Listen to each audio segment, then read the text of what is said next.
Ladies and gentlemen, are you ready for Spoken and Heard open mic here at Kickbutt Coffee in Austin, Texas?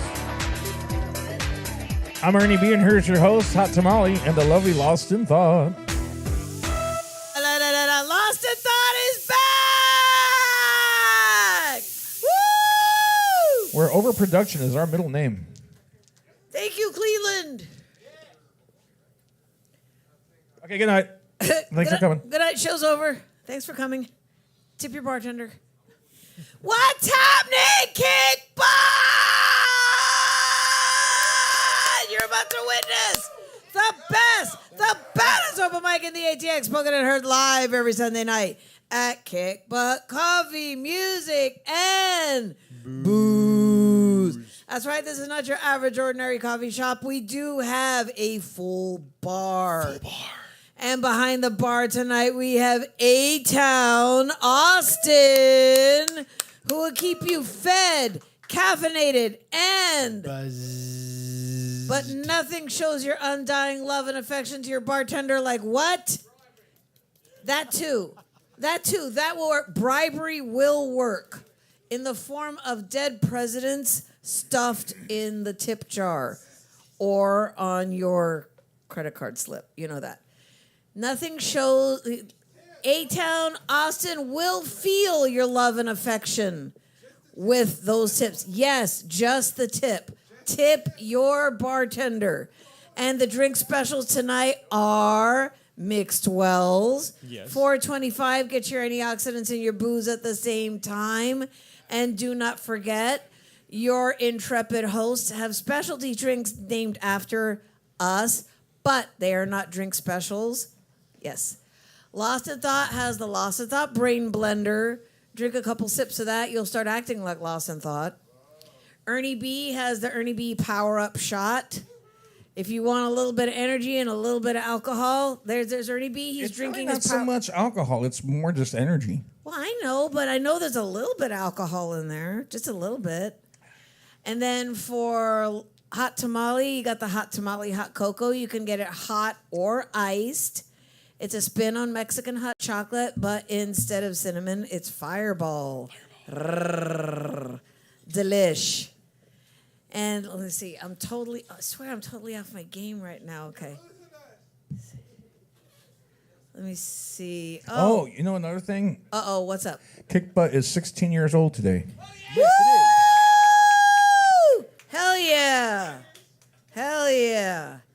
Okay. Spoken and Heard, the open mic has been running longer because it started at another location. Yeah, we started at another venue, so we are like older than Spoken and Heard. Older than Kickbutt Coffee. Yeah. Okay. Yeah. Sorry. There we go. Let me see. Let me see. Hold on. Let me look something up right here. Atención compradores, no dejen a sus hijos desatendidos. Oh, sorry, wrong note. That's my note from work. Hot Tamale, I didn't know we hired an apprentice. Huh? That kind of reminded me of What? Okay, so let me see. If you want to come on stage, sing your song, dance your dance, strut your stuff, come over to Lost in Thought, me, Hot Tamale, or Ernie B behind the soundboard. Go over to Ernie B just so he can say. I got camera 3, Brat. You got camera 3, Brat? I kind of stumbled. I got camera 3 back. All right. I was down to I was down to 3 cameras. I have 4. Okay, cool. So I got this camera over here now. Lost in Thought. How many people we got on the list? So it was about 12. I think we're up to about 14 or 15 now. Okay, so judgment call there. How many songs per artist? I think we can still currently do a 2-song. Okay. As long as if we get more, it'll probably turn to a 1-song night. Okay, so right now, 5 minutes or 2 songs, so we can get everybody on the stage. As long as they're not like 20-minute songs. Yeah, we're no Inagata Davidas, sorry guys, we can't do that. We want to get everybody on the stage, and now we're going to do the open mic pointers. Like I said, 5 minutes or 2 songs, so we could get everybody on the stage. Oh, and thanks for everyone tuning in online too. We got some good crowd watching already. Yes, thank Awesome. you. Yes. Thank you, virtual audience. And support your open mic and buy something from the bar. Water is delicious, but there are good drinks and food to be had at the bar. Can you cuss, Lost in Thought? Well, fuck. Hey! Ernie says yes, you can, and if he sees where you're going with it, he'll supply you with a censor. Be considerate. Okay, folks. This is one thing we gotta remember: be considerate and quiet while other performers are on stage. But as Lost in Thought says, we love audience participation, even during a piece. But look around you and read the room. Read the room. If you're like scrambling up at the front while somebody's pouring their heart out in song, we will talk to you about that. Okay. Pimp your product. While you are on stage, pimp your product. If you're performing downtown, let us know. If you're performing at the corner of 290 and Koenig, let us know. If you are on the list and you are not here when your name is called, we will move on. Like, for example, Bob going once, Bob going twice.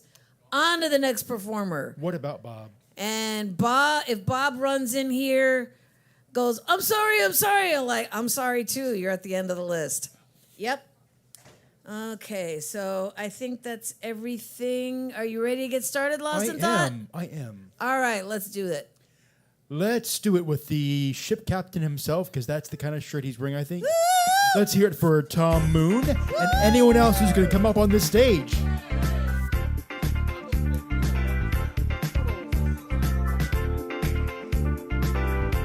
If you've never been here before, this is the place for you. Bring yourself up and your guitar too. Because if we don't start our activation of our chakras here all together, the audience is too boring. Come on up, come on up, come on up. We got bubbles, we got balloons, we got guitars, we got sound. That's the idea. And we got two mics operating at the same time, which is sort of like stereo. You just use that mic and you just sing. You plug in, that's it.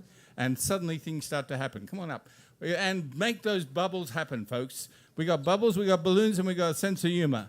And if you want to say something, that mic is for free speech. This is the only place where this happens, because it's too late to have an audience in this world. We're all participants.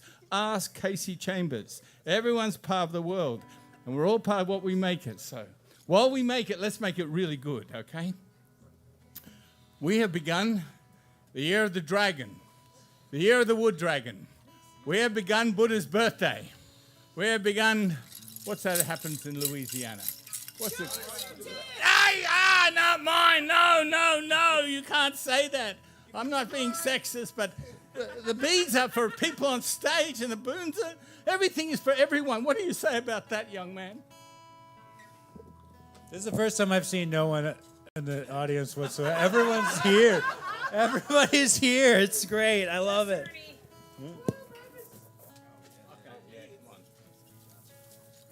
Well, partners, I've been to open mics before.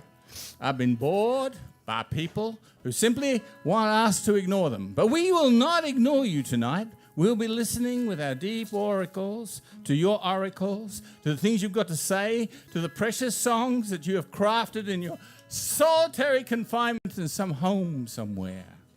If you have no home and you're homeless out in a car somewhere, this has happened before, but that's all. No reason not to be creative and to step up to this mic tonight and to say exactly why you came here and the hopes that you have that this world will be an antidote to Gaza, to the Ukraine. Here we go. Tell me My about it. writing condominium has been demolished. You know quite well you can write, Oh, that's a good thing. you can talk. Good thing. Why is it a good thing when writing comedians are? Writer's block is Come gone. on, make your joke. All right, I'm finna make a joke. Yeah. I'm finna adopt a dog and name him Nigga, so I can go downtown and have white people help me look for him. Oh, very wonderful. That's really. We're not really white people. If you think about us, if you think we're more pink people, pigmentation. You know. Well, I don't go for vanilla. I like chocolate and caramel, the flavors. But this place is very special. We don't need an audience to amuse ourselves. We have each other. And we have each other because we are open to the idea that every person has got a little paradise within them, and they're going to share it with someone if they really, really want to. And most of us want to. Why else on a Sunday night, when most people are still getting over church ceremonies and human sacrifice, that we come... Super Bowl. Oh, don't even talk about that. We're here. This sport, everybody wins, right? Everybody gets beads, balloons, and bubbles. Everybody comes up and has 5 minutes or 2 songs to be able to amuse those people around them. And they will be amused because no matter what you say, we're listening anyway. And if you happen to let some serious and significant speech patterns come out, we're still going to listen to you. I know, you want to be shallow and superficial and just talk about the weather and with a tornado alert that missed us all. And all, what do you got to say? Well, I got something to say to you. You take these balloons and you take these bubbles, and when you walk outside this little paradise tonight, you try and explain you're at a poetry reading or an open mic. No one's going to believe you. No one. You go out with a smile on your face in the miserable world out there. They're full of prosaic, dull, serious people, full of squares and rectangles, and you start singing in circles and spirals. Yeah, take the balloons everywhere you go. Years ago, I used to hand them out concerts, and I did that for years and years because balloons are themselves optimistic air in a little colour. But I had to stop handing out balloons because one night at a Tina Turner concert, people tied my balloons together and they bounced them on stage, and Tina Turner danced behind my balloons. So I had to turn to poetry, another useless exercise in air shared with other people there, just to lift the vibration, in a humorous and exotic fashion. So welcome to yourselves, welcome to Spoken and Heard, welcome to whatever you want to make this night, because this night's in your hands. You may have come to support someone else, but remember, you're part of this as well.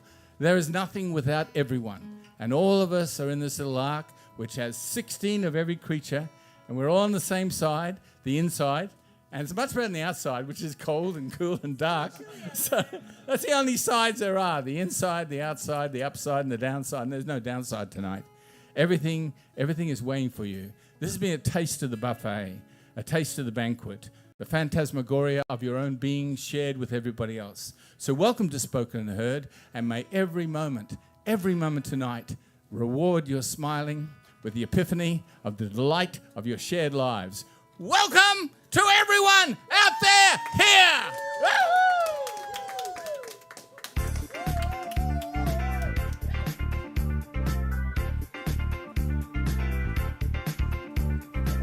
The balloons and the beads are boob-free. Grab them. Yes, you don't have to exploit yourself to grab some beads. Trust me. Come on, Wilma, get up here. Wilma. The beat, like Wilma Flintstone. Yeah. Wilma! All right, give it up for Tom Moon Bird and the Airport Boulevard Experience. I did see a couple musicians up here holding their guitars, wondering what to do. Yeah, I say find the key and run with it. It's kind of hard sometimes. Yeah. I used to back on when we were still on the old stage. That's the old we'd stage. call Tom Moon up, and I would just always start with like a beat.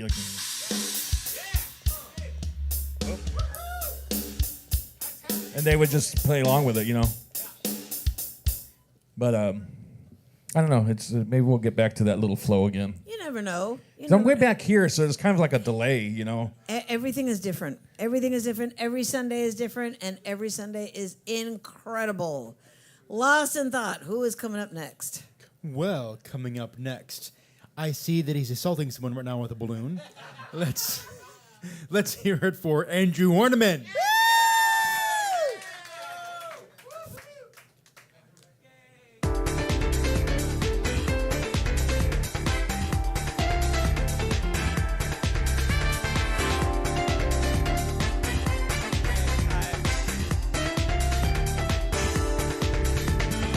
This is fun. Hi. We were just on stage together, and now we're all watching. This will be exciting. I have a story. I was in Wilcox, Arizona It was a small little ass town. I think I was going to convention or something in college. And there was one restaurant, and it was called Randy's. And my friend said, "Who's Randy?" And then there was a voice in the corner of the restaurant that says, "I'm Randy. Welcome." And he just served hamburgers, and then we can get a soda for 50 cents. And it was just a container of, like, it was just what's it called? An ice chest of soda you could get. You had to pay for it. It wasn't like, it was homey feeling, except you had to pay.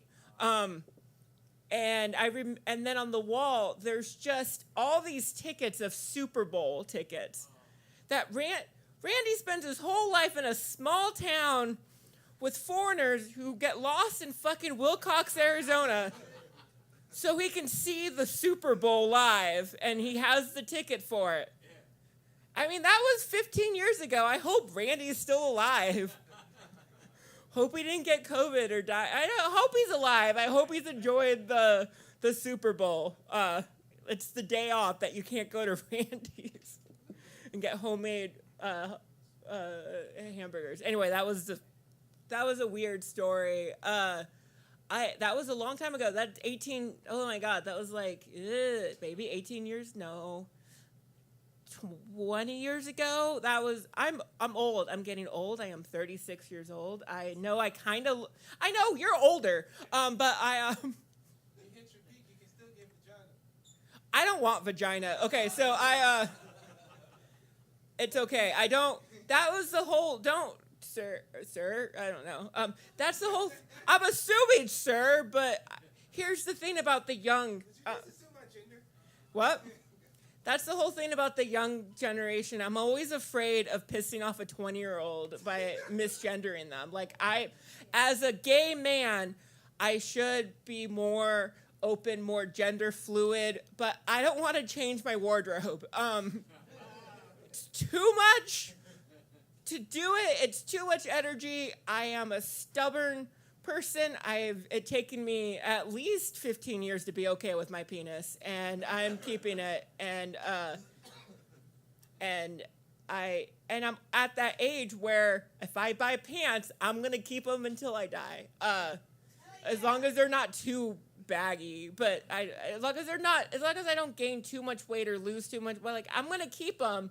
And then if they get too holy, I just turn them into cutoffs. That's not funny. That's just like the truth. But I'm stubborn because I'm a Taurus. I know. Thank you. No, I could tell. Like it is a bullshitty thing. It is. Astrology is a bullshit thing, but I love the bullshit because I'm like, you're a heckler, but when you said Scorpio, I'm like, that makes sense. Like, I was like, okay, I'll forgive you. Like, like when people are just, little ADD and all over the place. I'm like, oh, Gemini. Or, just overall annoying. Or, they're very OC. I'm OCD. I'm like, well, you're Virgo. Like, oh, yeah, that was it. Like, I like astrology because it's cheaper than therapy. Cheaper than psychology. Like, it's like, oh, I have an anger problem because my Mars is in Gemini. Okay, I'm just angry at everything. Okay, or if a person's, like, acting very bipolar, I'm like, oh, Pisces.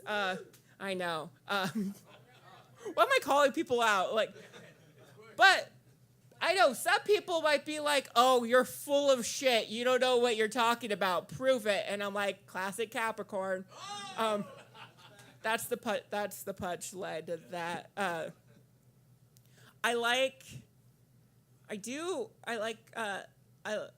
could read people, I think, astrology, but I also just like going to the movies a lot. Like, that's a great way to just collectively watch fucked up shit with a full audience. Like, I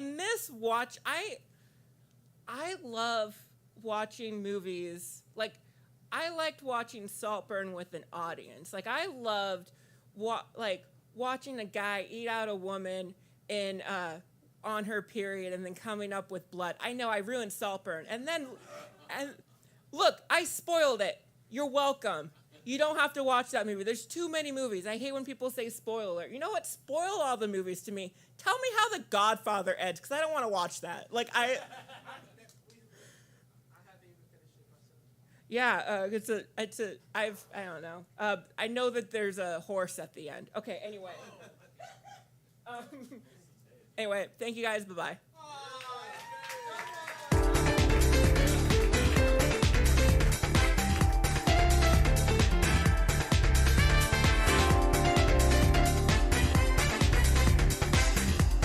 All right, give it up for Andrew Horniman. Okay, and don't forget about the drink specials, mixed wells, $4.25. And if you don't feel like drinking alcohol, there's plenty of coffee drinks to be had. And look over there, check it out. In the case, muffins. Muffins, giant cookies. If you don't have the munchies, those giant cookies are 2 meals. Right there. Gigante. But if you do have the munchies, God be with you. You're going to finish the whole thing. They're very good. You know, it's funny how he was saying about there's a horse at the end. That guy who's in The Godfather, which I haven't seen either. I haven't seen that yet either. The guy who left the horse head in the bed or wherever it was also the drummer for the Comets. What? And I did sound for them in Harlingen, Texas, and I have a picture with all of them. It's a really cool picture. Yeah, and that guy is there with his arm around me, like, you know, he even did a drum solo. He was like 78 years old. He threw down the drum solo. When me and Ernie first started dating, he showed me that picture. He sent it to me, and I edited the Comets out and blew up Ernie. I was like, I don't want to look at those old guys. I want to look at Ernie.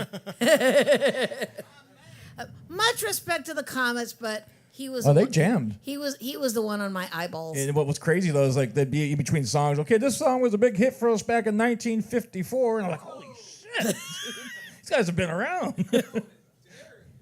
All right, lots of thought. Take it away. Who's coming up next? We are going virtual. Oh, we are. Who is it? Yes. Let's hear it for Reggie Goodwin. The doctor himself. Please direct your attention to the monitors behind the bar as he is streaming in via YouTube and will also be on a 30-second delay. But take it away, good doctor. Perspective. This spell is a poetic composite of trolls online I have encountered and how I handled them. After posting several pictures of my hero, Dr. Ronald E. McNair, and others for February, I received this short missive from someone in their mommy's basement. Since we have Black History Month, why don't we have White History Month? Why do we have Women's History Month, LGBT History Month, Asian Pacific Islander History Month, and Hispanic Heritage Month? Isn't that reverse racism? Isn't that heterosexual discrimination? Don't all lives matter? I often encounter trolls who think that they're being clever in posting things like this. Their mentality involves narcissism, Machiavellianism, psychopathy, and sadism. My wife always asks, why do you bother answering them? My answer is always the same, because they asked. We already have one. I started my preamble February 1 to February 28th, February 29th on leap year occasions. I started my retort like a lawyer in court with what-if scenario questions. What if Thomas Jefferson, who wrote the poetic All Men Are Created Equal, wasn't also pedophile raping a 14-year-old baby named Sally Heming, whose mother was also the product of rape by Martha Jefferson's father? George Washington had dentures made out of the teeth of enslaved servants. D.L. Hughley pointed out on Instagram that humans are complex. You can write dope shit and still be a psychopath. What if the freed, formerly enslaved Africans were immediately paid reparations? What if they got government subsidies for real estate and property expansion, just like the government did white Western settlers? What if they were taught a quality education for participation in the body politic? What if Black Wall Street in Tulsa, Oklahoma, or Rosewood in Florida hadn't been raised out of existence? What if the fusion government in Wilmington, North Carolina in 1898 had been allowed to exist? What if the Ku Klux Klan hadn't killed or thrown out the elected officials, raised the Black newspaper, and threatened its editor with lynching? What if Central Park was still the Black township of Seneca Village? Would there have been an Emmett Till? Would there have been a need for a Montgomery bus boycott? Would there have been the need to sit in at the F.W. Woolworth counter? Would there have been a march on Washington on the same date that Emmett was lynched? Would Trayvon Benjamin Martin have been his modern equivalent? Or Jordan Davis, Renisha McBride, Sandra Bland, Breonna Taylor, Michael Brown, or too many I'm too exhausted to name? Dr. King wouldn't have left Dexter Avenue Baptist Church's pulpit and might have lived to a ripe old age without much incident. What if the descendants of the white men who lynched Emmett Till, a child, stopped taking pot shots at his grave marker? What if the practice of Black History Month is corporate whitewashing of what Dr. Carter G. Woodson originally intended? Dr. Woodson gave oppressed people the tools to fight against gaslighting, just like they jumped on the diversity, equity, and inclusion bandwagon after lynching George Floyd on live stream. What if Michael Little's dad hadn't been lynched? What if his mom hadn't been committed to an insane asylum? What if he and his siblings hadn't been split up to foster care? You wouldn't have created a Malcolm X. What if indeed, because of all these hypotheticals that happen, we wouldn't be having this conversation? You're so vexed about not having a month specifically named for your culture, you miss the point that our hidden history is a reliving of shared trauma. Just like Asian Pacific Islanders Month has to discuss the Chinese Exclusion Act, the fact that the U.S. interred George Takei and his family, Mr. Sulu of Star Trek, and the U.S. took the Kingdom of Hawaii as a naval coaling station. Just like Women's History Month is about struggles with patriarchy, just like LGBT History Month must discuss the assassination of Harvey Milk, the murder of Matthew Wayne Shepherd, and the police attack on Stonewall, just like Hispanic Heritage Month has to discuss Cesar Chavez, the plight of Hispanic agricultural workers, and the fact that Remember the Alamo is superfluous since you conveniently forgot that the whole conflict was that Mexico wouldn't extradite escaped Africans back to the United States. Cubans who escaped Castro were allowed to touch Florida shores. Haitians whose ancestors repelled French colonists are turned back with a shoulder shrug. As a matter of fact, Haiti had to pay France for 122 years reparations, 20 to 30 billion in today's dollars, the cost of colonizers losing free slave labor, starting in 1825, directly to the Gauls, having the gall to ask for it, transferred in 1922 to the National City Bank of New York, now Citibank. This heist is the cause of Haiti's poverty, not indigenous religious practices. So my perspective to your objections is like Jack Nicholson said in A Few Good Men, you can't handle the truth or this smoke. Interestingly, my online troll choked, and I did not read a single word of rebuttal from them going forward.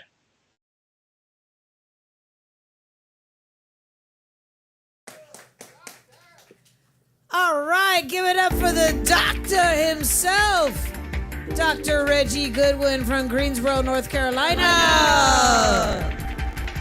Hashtag Goodwin 2024. Make him a write-in candidate, people. Come on. We need leadership like that. All right, lost in thought. And don't troll me online, because I will answer you. Oh, no. I would just kind of go, nope, you're the man. Because I swear, I was talking to Ernie the other day. It's like when people kind of like start coming out with like emotional things happening to them, I'm like, I turn into a 5-year-old. I'm like, they're there. I blank out. I blank out. But if somebody literally came up to me and asked me for advice, I'd give you advice. I just didn't know how to follow it. It's a Gemini thing. Seriously. All right. All right, Dr. Reggie. Thank you so much, Dr. Goodwin. Thank you. Thank you. What will be an Aries thing? I don't think we can't classify you under Aries. Seriously, you're your own sign, man. You're off the chart, literally. I'm Laney's. Laney's. Lost in thought, ease. All right, lost in thought. Take it away. Who's coming up next? Coming up next, the comedian with the movie star name. Let's hear it for James Kerrigan. Ouch, ouch.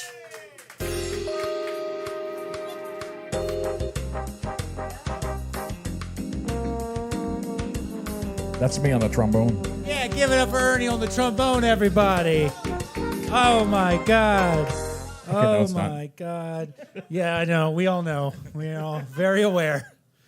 He's got a lot of talents. Trombone is not one of them. Give it up for Ernie one more time, guys. And I'm sorry I dressed like I'm in a community theater production of Fight Club. But I think astrology is pretty stupid. I'm going to be very frank with you guys. But I'm only attracted to women that believe in it because I'm only attracted to stupid women. That is, which just so happen to be Libras, Aquarius, and Virgos. Yeah, that is the thing. I don't know. A woman asked me what was the time of my birth, and so I called my mom, and I said, "Hey, Mom, what time was I born?" She was like, "Why the fuck would I know that? I was given birth to you for 17 hours. I had an epidural. I was passed out. Do you think one of the nurses said, 'Hey, wake up. You better remember this when you gave birth because you might try to get laid in 35 years. You need to do this.'" It did not happen. I've been studying astrology recently because I'm trying to have sex. I don't.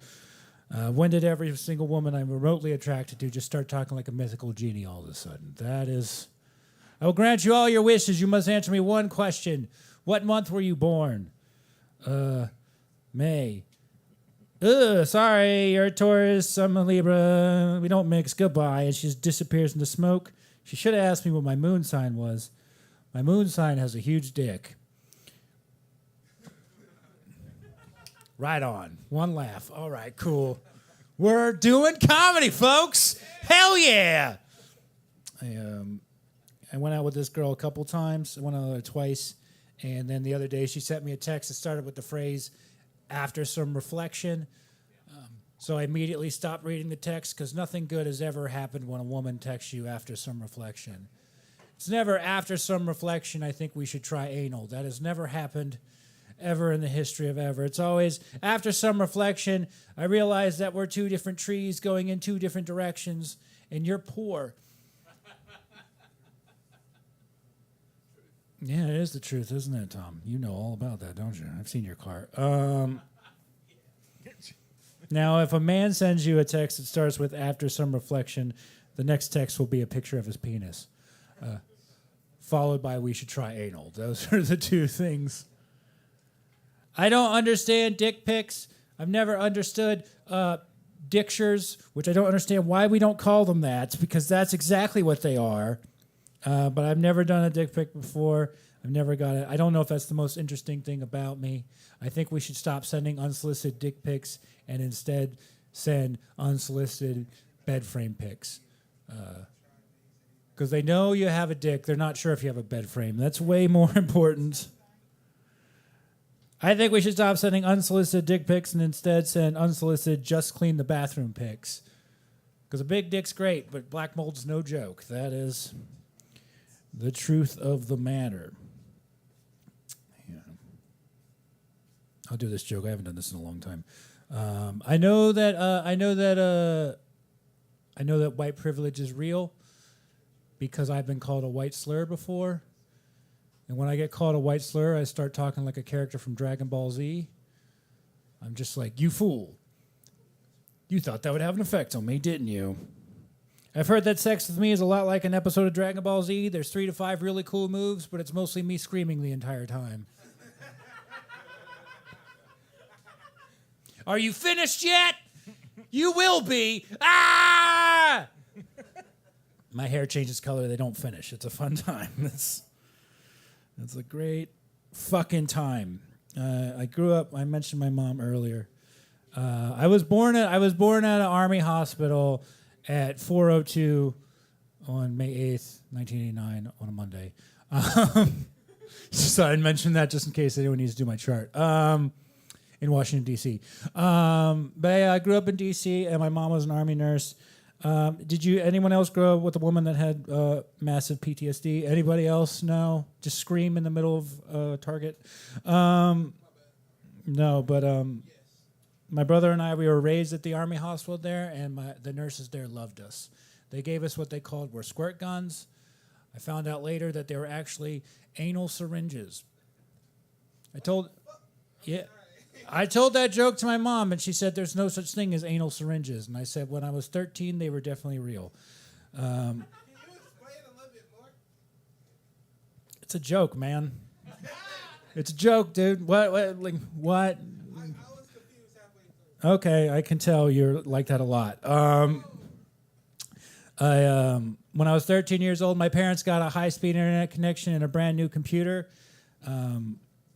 I don't know if you know anything about 13-year-old boys, but that's the worst time to give them access to every video that's ever been made in the history of the world. 3 months after we got the computer, my mom shows me a handwritten letter that she wrote to Michael Dell. It said, "Dear Michael Dell, I'm writing this letter to you in pen because my computer is completely broken. I don't know what kind of company you're running over there. Even the keyboard is sticky." So they gave us They gave us a bunch of free software and free video games. Has anyone else jerked off so much you got to play The Sims for free? All right, I'm going to end on that very lukewarm response. All right, guys, thank you so much. My name is James.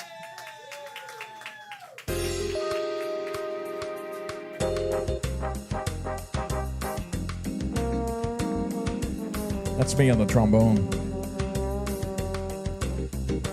Okay, no, it's not. Lane, why do you do that? That pains me when I see him take that giant step onto the stage like that. I did, yes. I did. He's gonna pull a groin muscle or something. If you're lucky. Okay, lost of thought. Give it up for. He's confused. Look at him. He doesn't even know what he's doing up there. He's back. SSDD. Give it I up. thought you were going to say ADHD. No, Give it I'm up. saying SSDD. Same shit, different day. Let's hear it for James Kerrigan. Thank you. Woo! God, that only took like a minute to get out of him. I know. Did you see that deer in the headlights? Seriously, it's like, okay. What am I Actually- doing on this stage? What am I doing on this planet? What am I doing on why this do I street? exist? Why am I here? Okay, lost of thought. Take it away. Actually, it's only because a camera crew is following me, and it's like they're trying to catch me in the wild, kind of like they're trying to catch a lane in the wild. Yes. So this is me being wild. That's really wild stuff. No. Remember Johnny Carson used to say that all the time? That's really wild stuff. All right, bring up the next performer. Take it away. All right, coming up next, let's hear it for Pandy.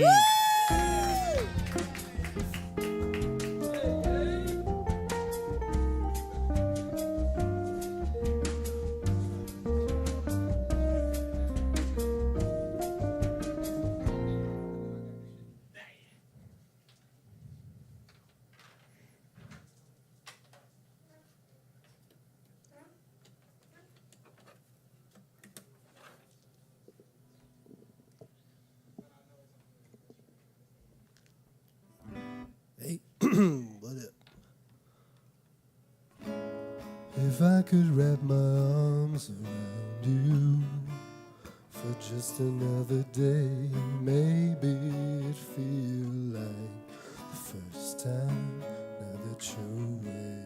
I just spend my life not knowing how it feels.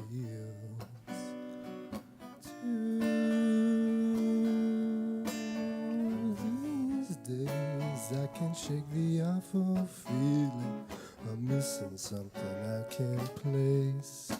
Is that you manifesting like the feet of an oven left on? God, I felt so much back then. I was soft as a dew. If ever you come back, wherever you find your way to, though it may not last, just know that I'll be here long.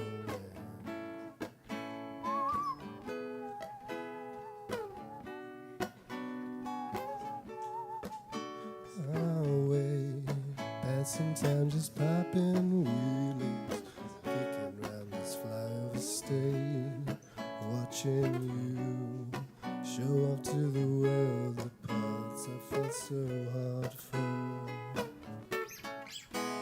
God, I wish we could go back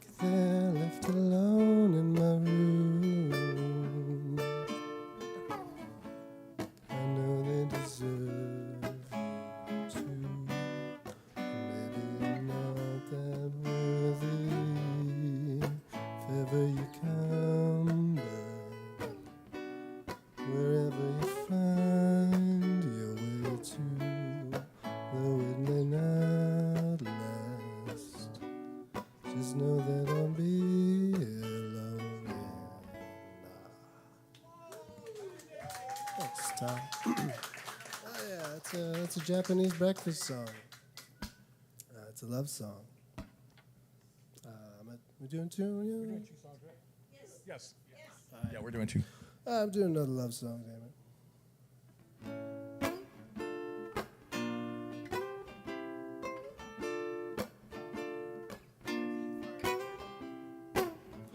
What do you do when you get lonely and nobody's waiting by your side? You've been running and hiding much too long. You know it's just your fucking pride. Layla, you got me on my knees, Layla. Begging, darling, please, Layla. Darling, won't you ease my worried mind? I tried to give you consolation. No man would let you down. Like a fool, I fell in love with you. Turned my whole world upside down. Layla, got me on my knees, Layla. Begging, darling, please, Layla. Darling, won't you ease my worried mind? Let's make the best of the situation before I finally go insane. Please don't say we'll never find a way. Tell me all my lives in vain. Layla, got me on my knees, Layla. Begging, darling, please, Layla. Darling, won't you ease my worried mind? I don't know how to end that song. That's how it's ending. Thank you. Yeah, that's a Eric Clapton song.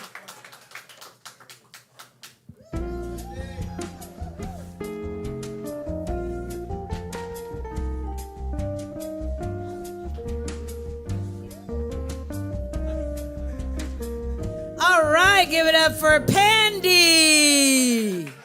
I've never heard that song ever in my life. No. Okay. Mentiroso. I was back there doing my soft little backups because I love that unplugged version of Layla. Yeah, that's what I was going to say. That's actually, well, I mean, it's still popular, but it's like a different version of the original. Yeah, that's the unplugged one. Yeah. Back when MTV used to play music. All right. Don't forget about the drink specials. Mixed Wells, $4.25. Get your antioxidants and your booze at the same time. Yes. And for those of you that are like, what's Mixed Well? Because trust me, a lot of people don't know. It's basically well liquor, not name brand, almost like Great Value, but not really. Exactly. Thank you. I couldn't think of the word.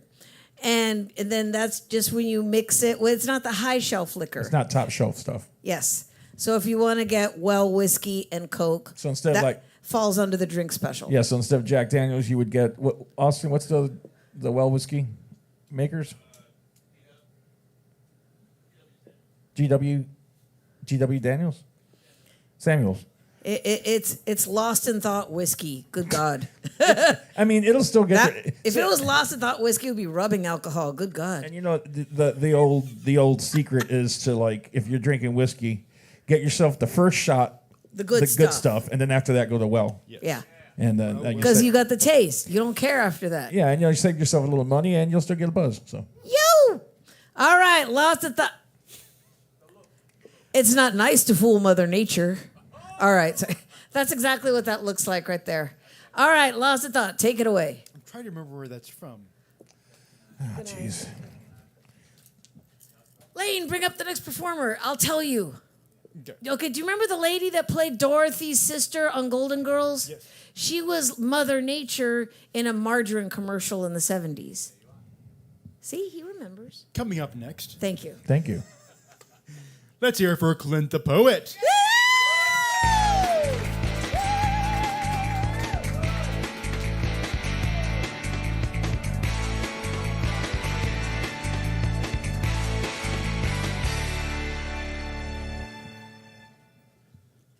Hi. I'm Clint, the fucked up poet. I'm the fucked up Pisces one. There's always one, right? Yeah. Too sensitive. I'm too sensitive. All right. So, this piece is called The Tale of Johnny. Johnny walks down the street. He's on his way to a job interview so he can buy food to eat. Johnny doesn't have a car, so he walks everywhere, no matter how far. He stops into a bar. He just has enough money to get one drink. Johnny needs to sip his beer and think. You see, if Johnny gets the job, great, but he won't get paid for 2 more weeks. Meanwhile, Johnny's rent is past due. His heat got turned off. There's no water, but it's no matter because there's no food in his fridge, and his phone bill is due too. And he may get the job, but still doesn't know what to do. Johnny thinks, why even go to the job interview? For what? He thinks, am I supposed to go to work every day starving in dirty clothes that stink? Johnny's stomach rumbles so much that it aches, but he doesn't grumble. And even though he could go for a good steak, Johnny's got his drink, so at least for now, his hands won't shake. Johnny says to himself, fuck it, better I go to the soup kitchen and get free food to eat. And just as Johnny stands to leave, he hears a well-to-do man at the end of the bar say, yeah, why don't you get out of here, you bum? So Johnny starts to roll up his sleeves. And as Johnny stomps towards the man, he stops. Johnny takes a pause and smiles. He looks at this pretentious dandy and begins to speak. You know the only difference between you and me? One of us is blind and the other can see. I'll give you a clue. The one who is blind also can't hear or speak. And I'll give you another hint as to which one of us that is, because my friend, it sure ain't me. You see, you sit there with money in your pocket and think you're better than me. You wear fancy clothes. You look down on me because I seek help from nonprofits, and the sight of me sickens you to vomit. When you are the one who's been duped. You believed what they told you, that there's salvation in wearing a fancy suit. You're just another statistic, a victim of the sadistic, twisted, unrealistic, narcissistic, monopolistic, antagonistic, monolithic, ritualistic program, telling you to buy this, consume that, buy overpriced cars and wear expensive hats, watch hours and hours of TV so you can be a good little sheep, and all the while you seem to think that you're living your life by choice, walking around thinking you're awake when really you're walking around asleep. You don't even ever take the time out to close your eyes and use your mind and breathe in your nose and out your mouth and stop looking outwardly and see yourself inwardly and realize that while you think you're living the high life, that in reality, you're just living a lie, unlike me. You might rise to even more great wealth, but your love for possessions will be your end. And even though I have poor mental health, I know that my soul is not mine, and that one day when I finally get to go home and rest, that I will be given a place in Elysium, because I will have been weighed and measured and told that though I arrived broken, that I still passed the test. And I will be given a new life, all shiny and brand new, but you'll not be there with me to live in bliss for eternity until you realize that all these fine material things, well, you can't take it with you. Johnny turned to pay for his drink, but the bartender said, no worries, mate. This one is on the house, a free drink for such great free advice. Then he offered Johnny a job and told him that he'll be paid in cash at the end of every night. Johnny gladly accepted. He smiled and thanked him. Johnny thanked him for the job and for giving him a beer on the house. They shook hands. Then the bartender said, good, it's settled then. Then the bartender pointed at the man at the end of the bar and looked at Johnny and with a loud shout, said, your first task, Johnny, is to go and throw that motherfucker out. Thank you.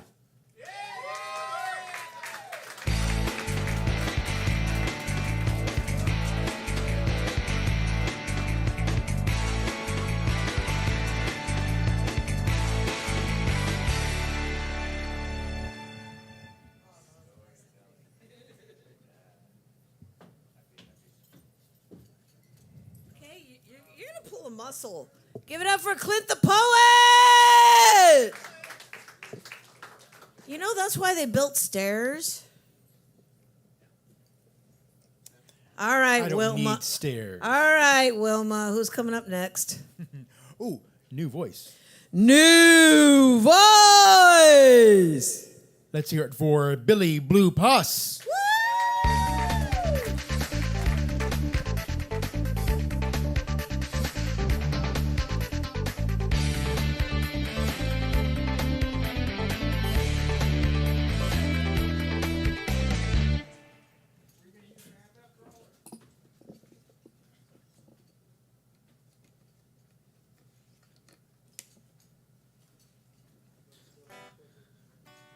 Check 1, check 2. Can y'all hear me all right? Yeah.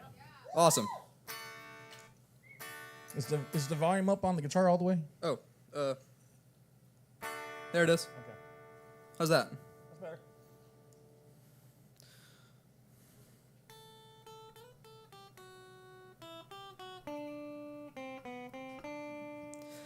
I once had a girl, or should I say, she once had me. She showed me her room, isn't it good, Norwegian wood. She asked me to stay and she told me to sit anywhere. So I looked around and I noticed there wasn't a chair. I sat on the rug, biding my time, drinking her wine. We talked until 2, and then she said, it's time for bed. She told me she worked in the morning and started to laugh. I told her I didn't and crawled up to sleep in the bath. And when I awoke, I was alone, this bird had flown. So I lit the fire, isn't it good, Norwegian wood.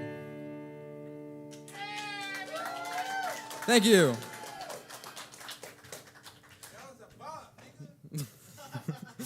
I got one more, right? Yeah. Awesome.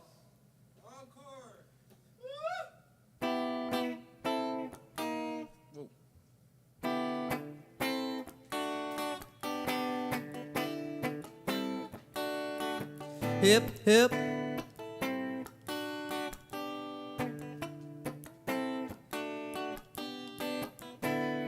When you're on a holiday, you can't find the words to say all the things that come to you, and I wanna feel it too. On an island in the sun, we'll be playing and having fun, and it makes me feel so fine I can't control my brain. Hip, hip. Hip, hip. When you're on a golden sea, you don't need no memory, just a place to call your own as we drift into the zone. On an island in the sun, we'll be playing and having fun, and it makes me feel so fine I can't control my brain.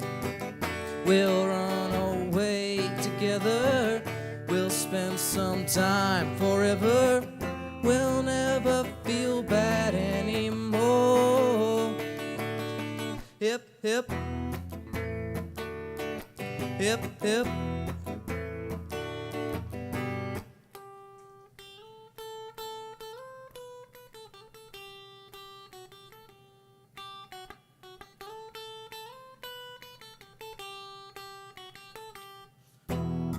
On an island in the sun, we'll be playing and having fun, and it makes me feel so fine I can't control my brain. We'll run away together, we'll spend some time forever, we'll never feel bad anymore. Hip, hip. Hip, hip. hip, hip.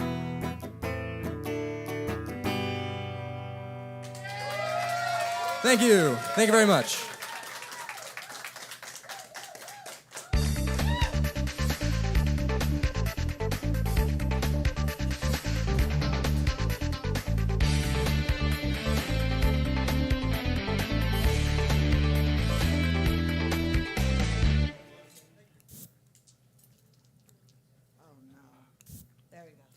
Let's hear it for Billy Blue Poss. Actually, told me that was his first time ever. Ever? Okay, that was badass. Seriously, I couldn't tell that was your first time ever. Hell yeah! All right, don't forget about the drink specials. Mixed Wells, $4.25. There's also delicious muffins to eat. I think Buy, purchase, consume, enjoy. what he said. That always scares me when he first starts it. It's like That's the whole idea. I know that you're scaring people into eating muffins. All right, lost of thought. Who is coming up next? Can muffins be scary? Yeah. That's all I can say. Who's coming up next? I mean, there was the Ginger Dead Man. Okay, so coming up next, it This is what I have to deal with every week. I believe second or third time here. So he's been here a few times before. The return. Yes. Let's hear it for Marcos Henry. Woo!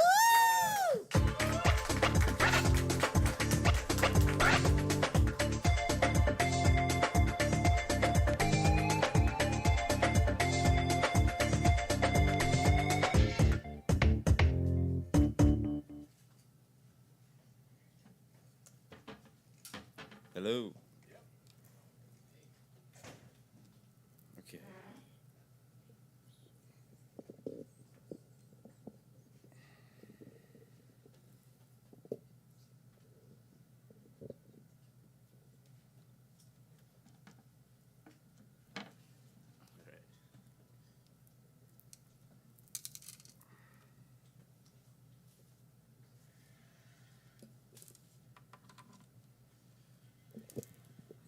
All right.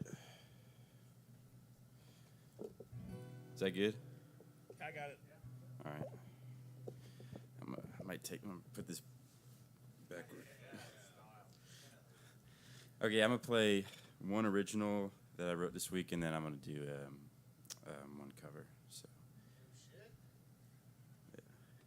All right, this is an original song called "Dance Till the Fire Goes Away."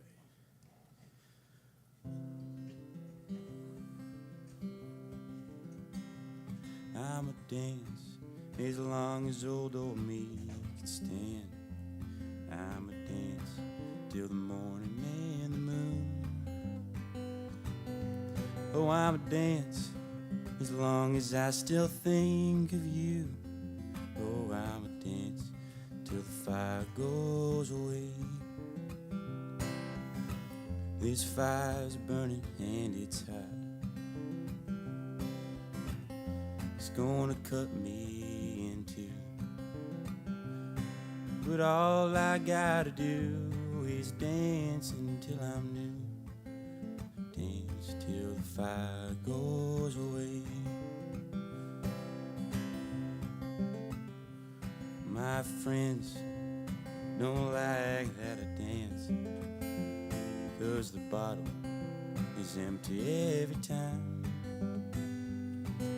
But all I gotta do is get another one, and then dance till the fire goes away.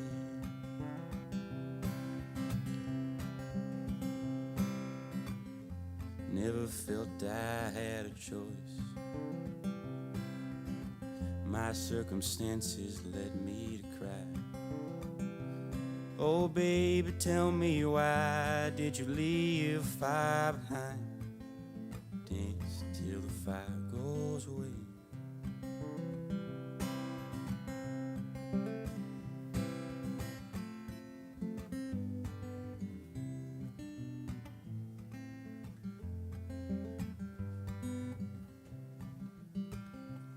Old John is the only one who understands. His wife, she died too. He said that he'd been through the double A, and that's what he wanted me to do.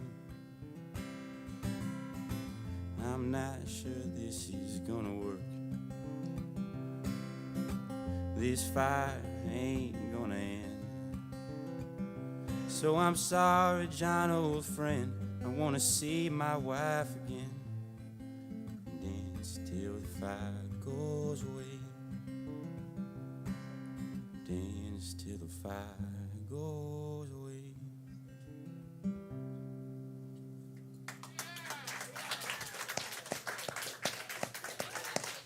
Thank you. And this one is one of my favorite songs. To me, it's an old song by Jerry Jeff Walker called Mr. Bojangles. So.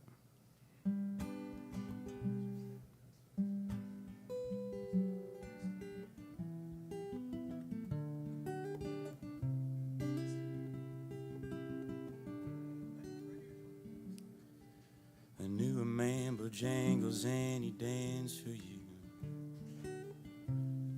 in worn-out shoes, silver hair, ragged shirt, and baggy pants. The old soft shoe. He jumped so high, he jumped so high.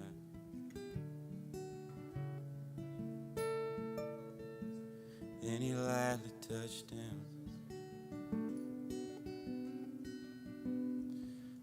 Met him in a cell, New Orleans I was. Down and out.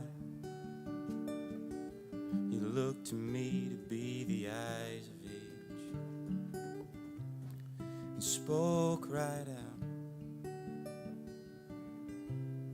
He talked of life, he talked of life.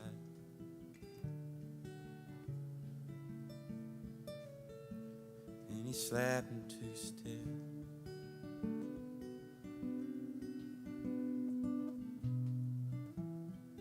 Mr. Bojangles, Mr. Bojangles, Mr. Bojangles dance.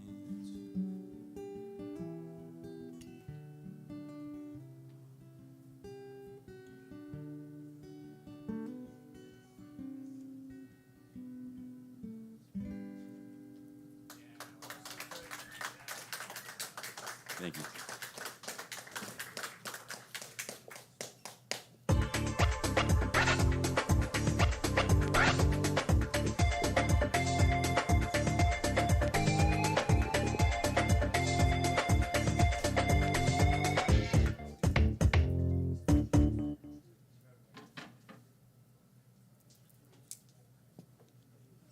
Let's hear it for the calm, melodious tunes of Marcos Henry. I'm glad he didn't sing the part about when the dog dies, because I was going to cry back here. That's sad, man. It's a sad song. Very cinematic. Well, actually, Tom, as you will notice, I'm light. I'm a little light on stage. You're half there. I am half here. Yes. I mean, I'm always half here, but No comment. who could it be now? Yes. Might I introduce to you all, or reintroduce, the host with attitude, the hostess with the mostest. Let's hear it for my big sister, Hot Tamale.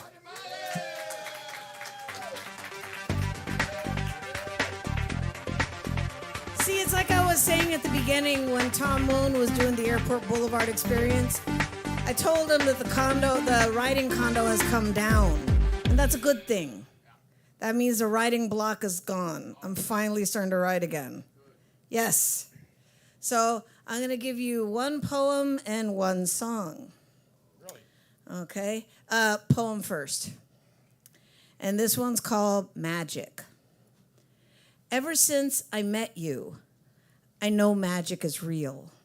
Looking into your eyes, I'm transported. Butterflies, wait, pterodactyls fly around in my stomach and start moshing every time I look in your eyes. Your smile melts me like an ice cube on a hot Texas day. The magic I remember, chasing rain clouds in North Austin on the driest summer in recent memory, touching snow with my bare hands while living on a tour bus, singing with a legendary musician, I believe in magic, telling me, stick with me, you'll go places. I didn't believe it would be literal. Somewhere in a bar in West Virginia, hot tamale adorns a barn door. You believed in me when I thought you had no reason to. Even when I had only related to kids for 10 years, you understood. The magic is real, and you showed me. Our lives had been running on some crazy parallels long before we got together. When we started talking 14 years ago, I had the crazy feeling of picking up where we left off, even though we had never dated before. We didn't expect to fall in love. I tell people that I fell ass backward into love. Picking up your flight cases and your amp rack felt natural, like I've been doing it my whole life. The only wish I have after watching my dreams come true is that I can spend another 100 years with you and be sent into the hereafter, gazing into your eyes, melting into your smile, and believing in magic forever. And just a quick little a cappella song, also in the same vein. You're mine, and we belong together. Yes, we belong together for eternity. You're mine, your lips belong to me. Yes, they belong to only me for eternity. You're mine, baby, and you will always be. I swear by everything I own, you'll always, always be mine. You're mine, and we belong together. Yes, we belong together for eternity, eternity.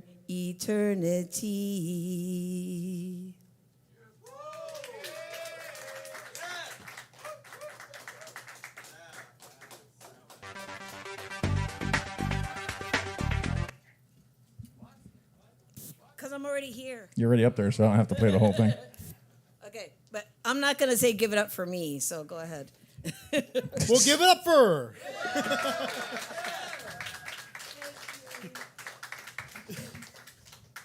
I swear. But see, I don't know if I told you guys last week when Lost in Thought wasn't here because I was like all over the place. I found the coolest writing exercise if you feel a little blocked. You just pull out your notebook or whatever, your iPad, and just start writing. I don't know what to write. I don't know what to write. I don't know what to write. I was writing in English, Spanish, backwards, Pig Latin, and then I started to write. Yay. Okay, so it's happening for me now. Thank you. Okay. Oh, and before we go on, while everybody's still here, next week there is going to be a punk rock show happening. I think it starts around 4. Matinee, right? Well, not really a matinee. It's like a late afternoon show. Okay. And I think the last band's scheduled to go on at 7:15. So we're probably going to start maybe at 8:15. You know, give them a half hour to. They usually do half-hour sets, then a half hour to change over. So we'll be here, after 8:15 next week. Cool cook. So if you show up and you see a bunch of commotion and bands and drums and all that, don't worry because it'll be wrapping up by that point. So Cool. All right, just that was Ernie B's reminder, but we'll also post it on the Spoken and Heard Facebook page. Okay.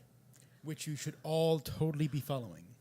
Totally follow it. You'll see updates. You'll see little short films that Lost in Thought does of the performances. And Ernie B, you want to tell them about the video? what video? What you're doing right now? Oh, Yeah. the streaming. Yeah, that video. Yeah. We're streaming the show in case you weren't aware. If you want to go watch the performance later, when you get home, just go to YouTube, look up Kick Butt Coffee under live, and you'll see, there's a bunch of videos, and they're sorted by date, so you can find it by date.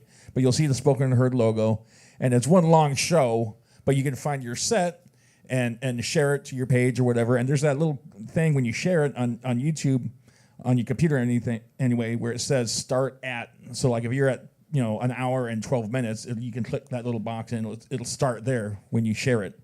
So when you share it to your page, people will automatically be taken to your part. So or you could download it and edit it, whatever you want to do. But it's up there.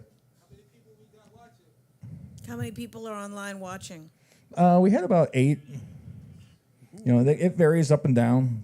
They watch for a little while, and then they go away, and then they come back, and We've got some regulars from like Germany. And yeah, Legumes isn't on tonight. Astrid Legumes. Astro Legumes, usually watches from Germany, and I have him walking around the streets of Germany going, Buble. Buble, Michael Buble.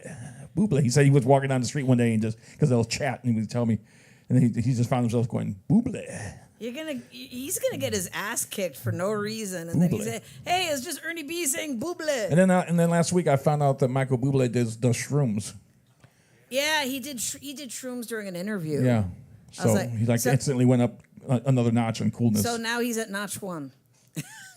All right, Lost of Thought, take it away. You know that is so Get ironic. closer to the microphone, dude. Raise the mic up a little bit because you've been weak all Sorry night. about that. Sorry about that, folks. This is his first time on stage. He's never done this before. So let me see. Try it now. Okay, fuck you. Fuck That's much better. Fuck you and fuck you too. That's much better already. See?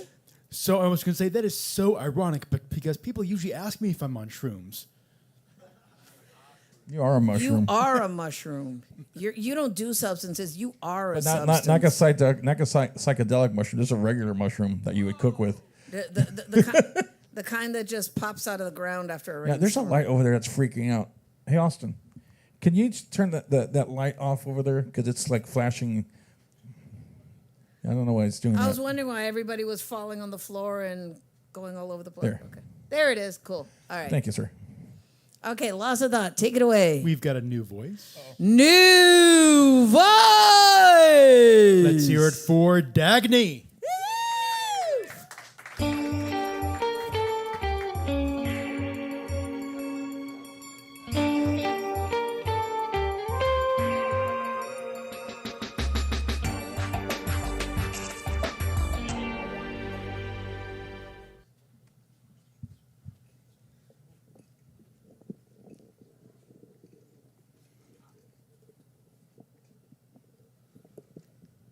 All right, hello. I'm Dagny. And There's a red cord there on the floor somewhere. Oh, is it like this?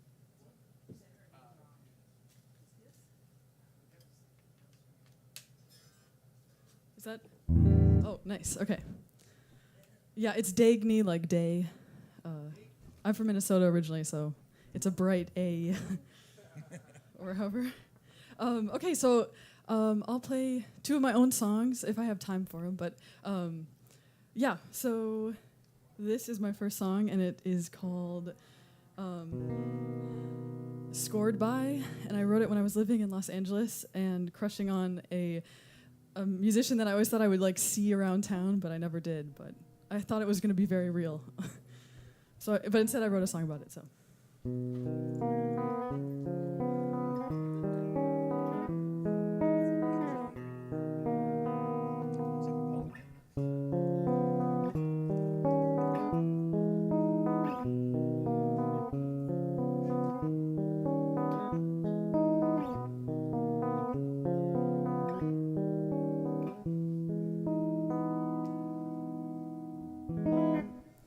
This scene is scored by you again. I'm walking through Los Feliz, and when I'm near the theater, I feel you. The soundtrack starts, the songs glint and yearn. My face flushes red, I run and turn with joy across it all.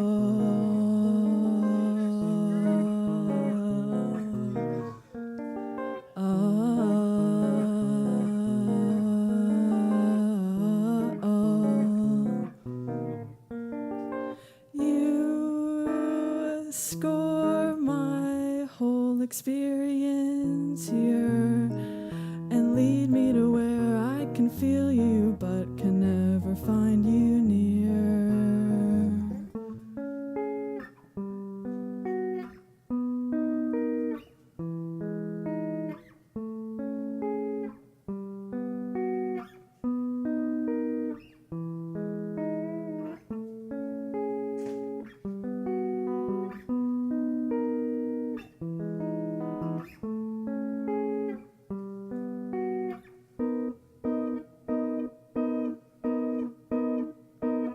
In this Los Angeles golden movie daylight, I know just how to hit the camera right to get my good side, to angle up into the light, to close my eyes and pretend to not worry anymore.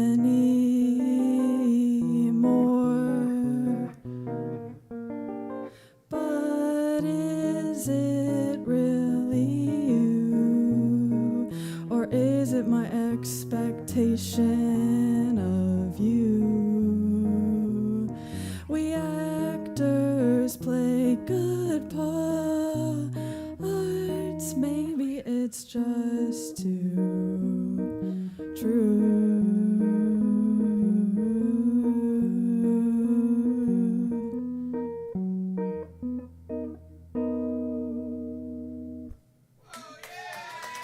Thank you. Thank you very much. Do I have time for another, or is it okay? Cheers. Oh, thank you.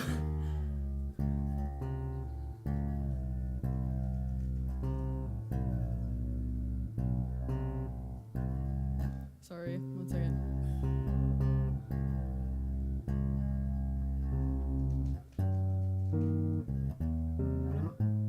Okay.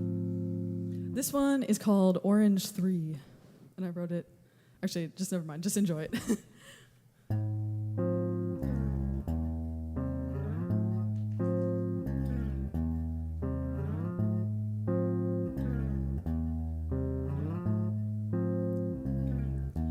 I'm the rose in the pain that you look through almost every day. And if he makes you tea, then it's probably meant to be. And if he speaks really nice, then he's probably thinking of you at night. And if you feel the ground shake when you're 10 feet below him, then you know, then I think you already know. Then you know, then I think you already know.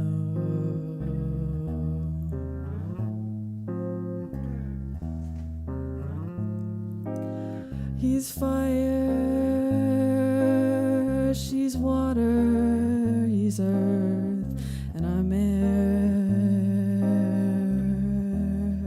They hold me right, and it's everywhere. How they are my friends to the end, forever. I place my hands on the hot stone. I watch the sun glow like an ember bulb. My heart's an open red fire. Come along, come along. Hey, I hear the train calling me. I'll see you soon, Orange 3. Hey, I hear the train calling me. I'll see you soon, Orange 3.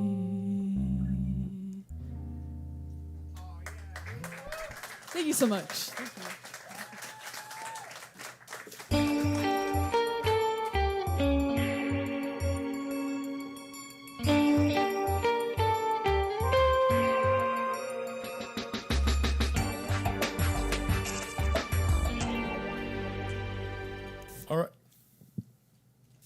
All right, let's hear it for Dagny.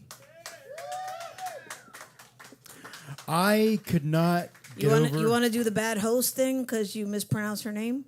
You know what? Should I smack him around, folks? It's tradition. Okay, hold your hand out. Okay, when I say 1, 2, 3, you say bad host. 1, 2, 3, bad host. Ooh. Make sure to get the pronunciations. Yes. And trust me, I messed up too. And I always tell people I do not want to be responsible for the murder of your name. I want to get it right. Lost a Thought, or AKA Wilma. Who's coming up next? Actually, I was going to say I love Dagny's combination of the dress and the triangular guitar, and it's almost like a cooler, modern version of Saved by the Bell. I love his analogies. What, the guitar itself? I don't always get them, but I love his analogies. The guitar? The guitar The or entire look. Oh. Okay. It's kind of like a... I but don't not know what the you caffeine call, episode. Well, I don't know what you call that body style. It's like an Explorer, but it's different. It's more retro, like 60s. Yeah. So that's a Music Man, right? Yeah, that's a nice guitar. Okay, Ernie, go ahead and say what you always say when you see a nice guitar. You can go ahead and leave it here when you're done, you know. So you don't have to worry about taking it home. And I guess I can find a room in my closet somewhere for it. Ernie, how many guitars you already have? I don't know. 40 or something. I don't know. Awesome. It's a problem. It's an addiction. All right, Lost in Thought. Who's coming up next? Coming up next, I believe it's another new voice, right? Another new voice. Ow! You are new, right? Dear God, I hope so, because I just laid it out right there.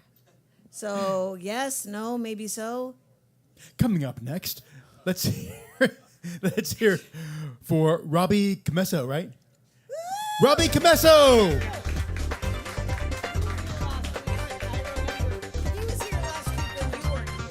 Okay, he was here last week. He's not a new voice.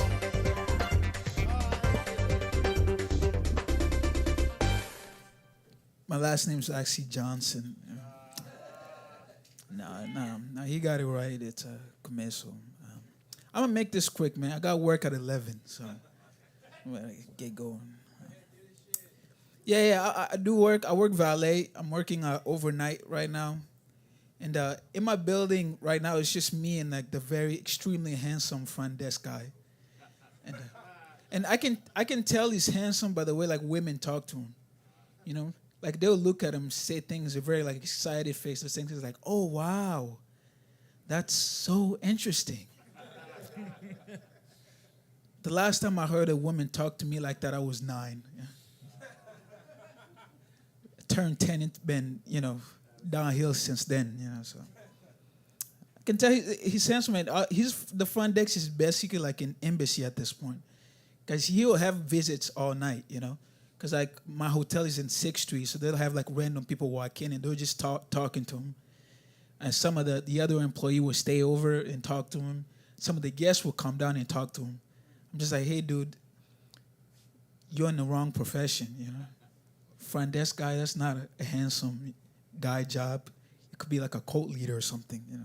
Uses bare minimum like a gym trainer, you know, like that's bare minimum. Okay, all right, I don't know. I'm just saying, man. Yeah, I've been working there for a little bit. It's kind of funny because I don't have a car, but I drive cars all day. The worst part about not having a car is like I'm a driving distance from the store, but it's weird because not driving, walking distance. It's weird because like I go to self checkout, I'm shoving things in my bag, and it looks wrong, you know. Even though I pay for it, I feel so guilty for shoving my. I feel so guilty to the point where I just started stealing shit, you know. I'm like, if I'm gonna feel good, I might as well commit the crime, you know. I don't know. It's cool. I don't have a vehicle. I keep to myself, you know. I've been here a year. I don't really approach people. I don't approach women. You know, I don't date. And I know some people are like, oh, what's the worst you can say? No. Yes, you know. It's tough, man. It's tough out there. My worst rejection, I don't even like saying it on stage, but I think it's funny, you know. I was approaching a girl and like I say, hey, I was gonna ask for a number, and she looked at me. She's like, oh, sorry, I don't have any change. Yeah, she got me. You know what I mean? There's no comeback for that. You know, I could lash out at her. I'd be like, you fat, but I wanted to date her. I wanted to talk to her at the end of the day. So you can't really. You just gotta take it and shove it deep in. You know what I mean? Just shove it in, suppress it. Oh, damn, man. Okay. I never saw that. That's what she said, you know. I don't know. Yeah, man. But I'm worried, though, like, because I don't believe in therapy. I feel like it's going to come out on, like, my future wife, you know, out of nowhere. We're just going to be, like, having an argument. Like, she's like, wash your dishes. You know, like, I have change. I have money. I'm not homeless. Just like, I don't know. Still working on that one. Punchline is a little weak. I get it. It's cool, man. I've been here a while. Yeah, I don't know. I don't know how I feel about Austin. I don't know how I feel about Austin now. I've been trying to lose weight recently. I just figure I know you guys can't tell because I'm wearing this jacket, but I'm too poor to be walking around this buff, you know. It's a problem, you know. I'm eating a week worth of food in 2 days, you know. It's not sustainable. Like a crackhead with veneer teeth, you know. Something has to give, you know. I can't go to the Salvation Army like this, you know, sending on the wrong message. Can you imagine seeing a starving African kid with abs? You know? It's like, wait a minute. I'm paying for you to stay alive, not look better than me, like, you know. So I can't do that. I'm trying to lose weight. What else? Driving valet. Valet is cool. Should I try this one here? This one's kind of rough. It's out there, all right? It's not the sort of joke I would do here, guys, but I don't know. Which group of people do you guys think tip the least amount of money? Black people, you said? Close second, but no, it's hot young Jewish women. You know, I don't know. I just think it's funny. Yeah, it's I don't know. I had this one French guy that was like very adamant on me helping him. Like I went all the way up to his room, and like I helped him bring all his stuff downstairs, filled up his vehicle, and like as soon as I turned around, he sped off. He didn't tip. Yeah. The next time I see somebody speaking French, I'm gonna slap him. You know. It's a light. Okay. What else did I want to try out? this. I told myself I wasn't gonna lose notes, but here we are. I don't, I'm not a big animal person. Like most Africans are not. Like, don't believe National Geographic. All right, we don't. I don't know. I thought that was, but yeah, we're not like big animal people. Like, they're cool, but like we're not. I'm not a big animal person. But the one thing, like, I don't like how dog people make me feel. I remember one time I was coming out of like my sister's apartment, and this big dog runs up to me. I don't react. The owner comes behind it. She's like, "Come here, Lolo. Some folks don't like people like us." I felt like a racist, Just trying to explain myself. All right, guys, thank you. That's my time.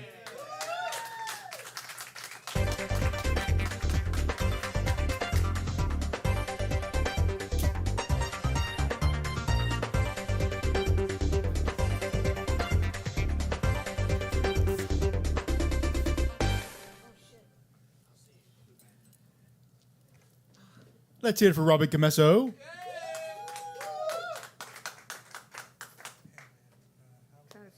Trying to figure out where this chord is going.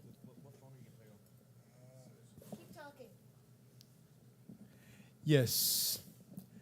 That was Robbie Camesso advertising his new clothing line for the Salvation Army. Hey, I'm not a comedian, I'm just a host. You're not a riffer either. I'm not All a riffer right, either. don't forget about the drink specials. Mixed Wells, $4.25. Get something delicious to drink and buzzworthy. I know of Riff Raff. Does that count? No. Lost of Thought. Who's coming up next?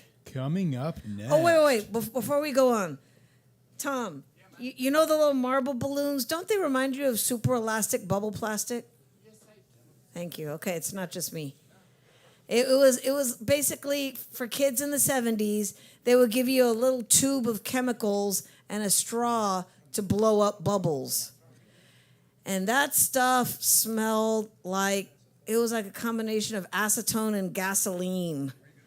And that was one of our toys. Had to love it. Oh my God. It'd be like, you didn't know whether to blow the bubble or inhale. Woo! Okay, it was really good. You know what it reminded me of? Uh-oh, I'm scared. Tell me.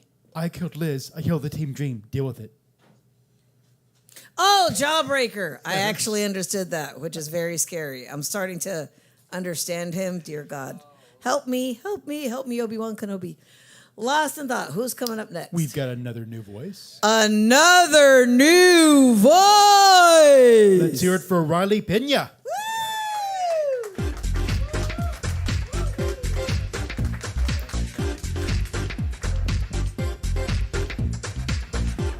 Hey guys, how's everybody doing?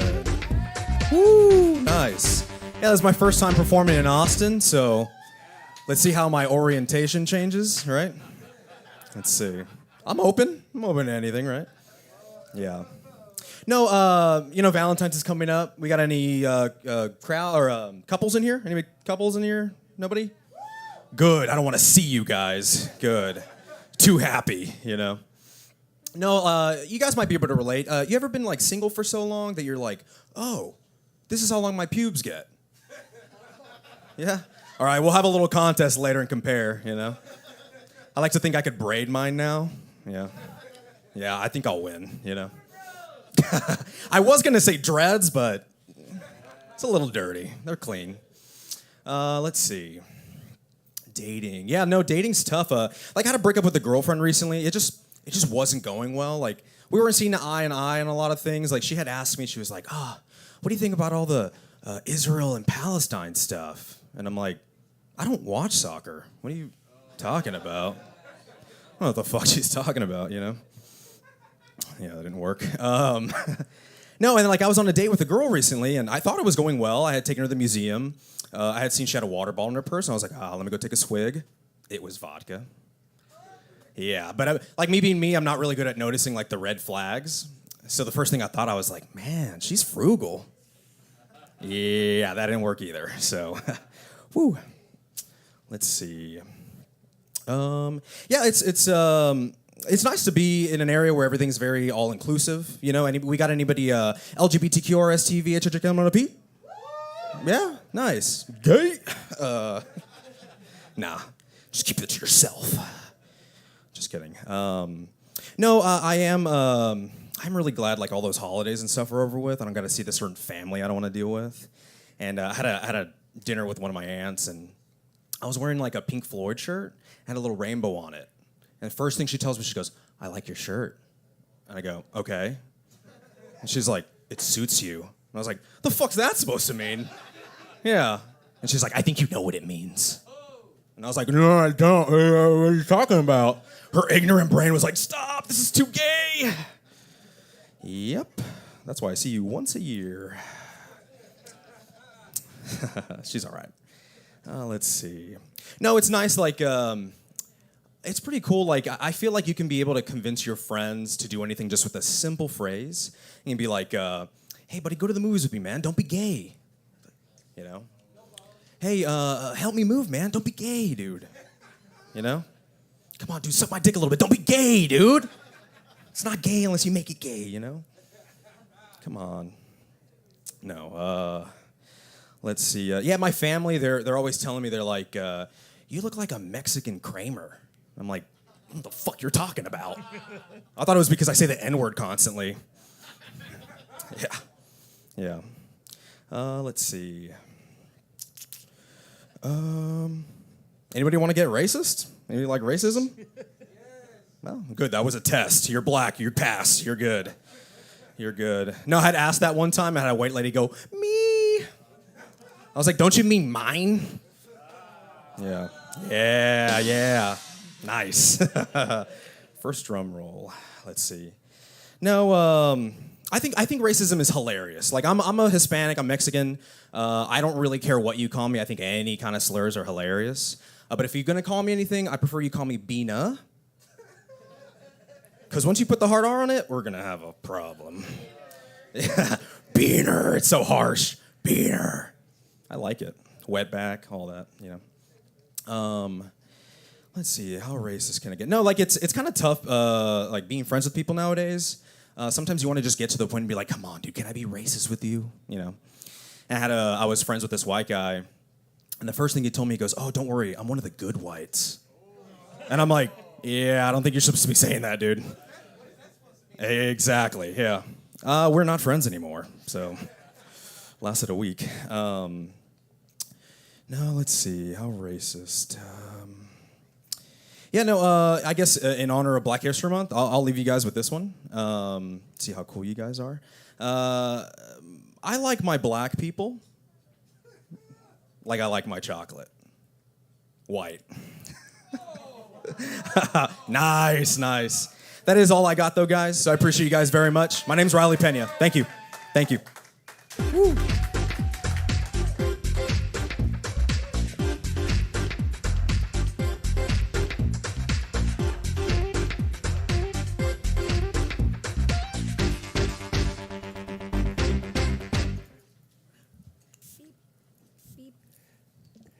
You know, it's funny.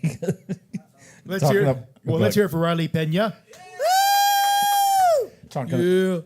You know, me and Debbie used to, Hot Tamale, we used to do sound for this a Kiss tribute band, and we were down in San Antonio. For other bands, too. Yeah, and I have this this white Ford Econoline van, right? It's a big old van. You know, we put all the sound equipment in.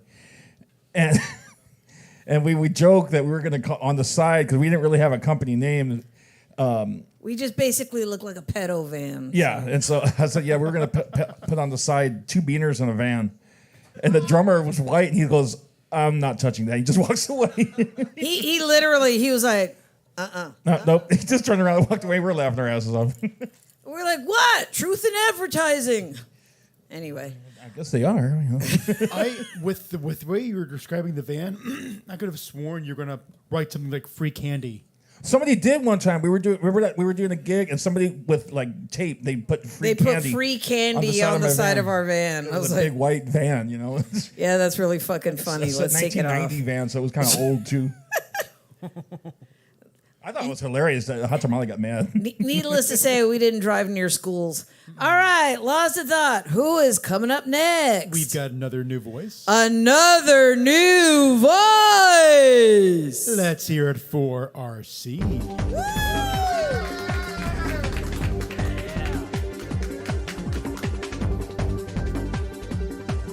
All right, how y'all doing tonight? Nah, nigga, that wasn't loud enough for me. How the fuck y'all doing tonight? There we go. That was acceptable. So I just dropped these two songs like a month and a week apart. So, well, let's get started, shall we? Make sure the volume. She said she thirsts for blood. She said my head's a mess. She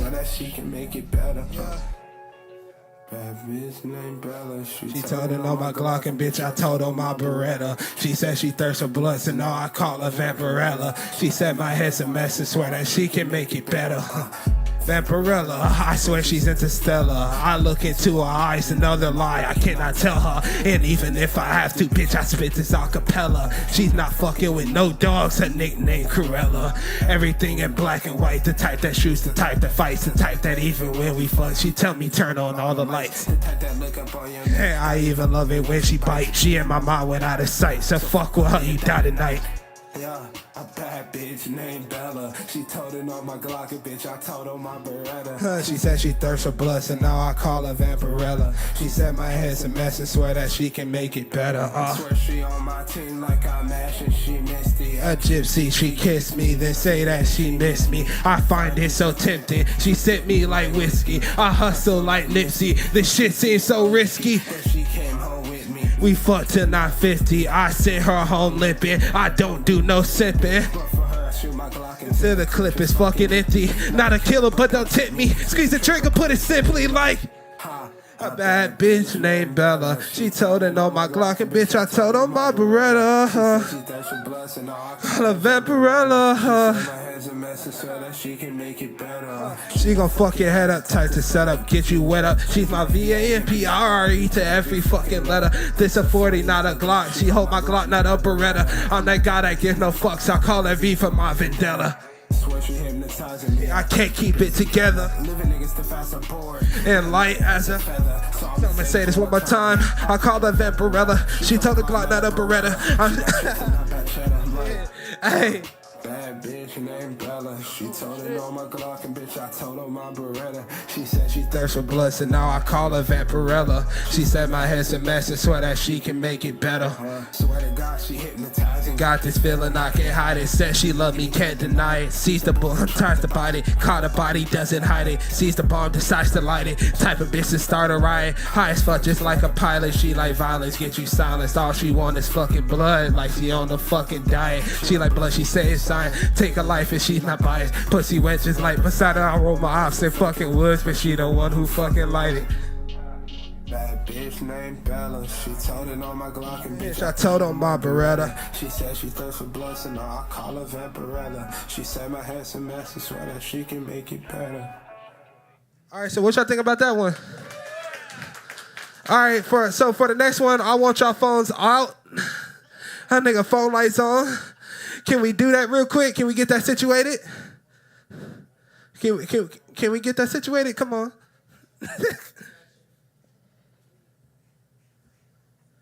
I just dropped this one last week. I think y'all gonna like this one. All right, let's get it. She quick to lick a pussy wet like Aquafina. She the type to rock out quick, and I'm not talking about the Beatles. She thirsts for blood too, so now I call her Draculina. Sexy little Latina, she be dancing to Corrido. I feel like Ricky Martin, she the type that look like Vita. Tell her keep it on the low, but she all up in the kilo. She be popping up at night, the type to keep it on the deal. She the type to take your life. She the type to rob you blind, so don't you think she just a skeezer? She the type that thirsts for blood, and I ain't saying that she evil. She said it makes her crazy. I ain't talking about no Celia, yeah.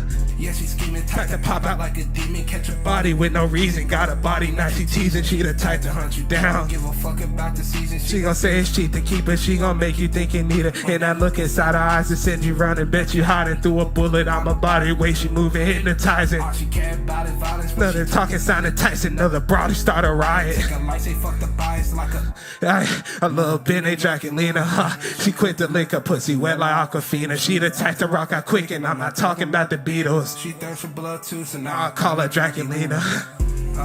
Little Benny Draculina, huh?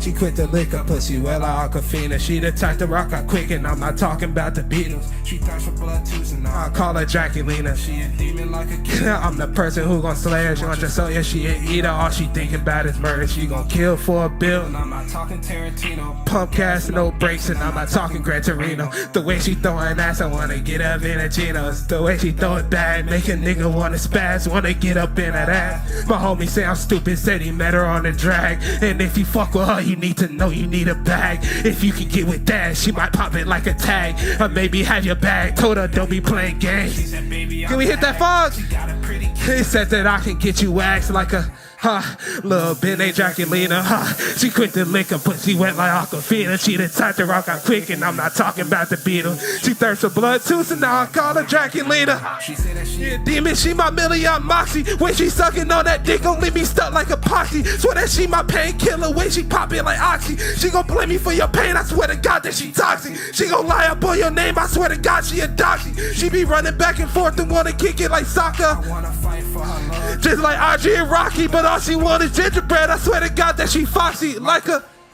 little Benny Draculina, She quit to lick her pussy wet like Aquafina. And I'm not talking about the Beatles. She thirsts for blood too, so now I call her Draculina.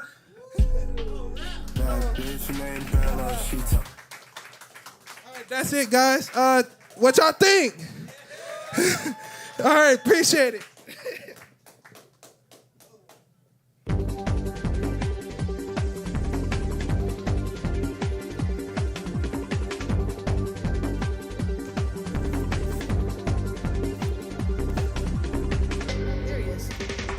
All right, let's hear it for RC. RC, woo!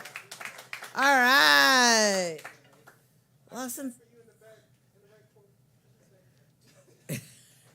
All right, folks, don't forget about the drink specials. Mixed Wells, $4.25. Hey, A-Town, are they buying shit? Oh, we need to up that. Oh, we need to up that, folks. Get over there and get yourself a delicious Kick Butt Coffee cookie. They're huge. They are huge. If you have a big Gigante. hand, if you have a big hand, they're bigger than your hand. Serious. And they're delicious. They're very good. They've got several different flavors. You got like classic chocolate chip, or you have Bar Wench, which has I don't think that's up there tonight. Oh, no Bar Wench? No Bar Wench. Feel the burn. I'm just naming flavors right now. Jackie Chan. Jackie Chan. No, Jackie Chan's a sandwich. Okay, that's right. That's a sandwich. There is Brazen Raisin, though. Ooh, yes, oatmeal raisin. It's delicious. Yes. All right, lost a thought. Who is coming up next? We've got another new voice. Another new voice? Yes, let's hear it for Oliver Steck.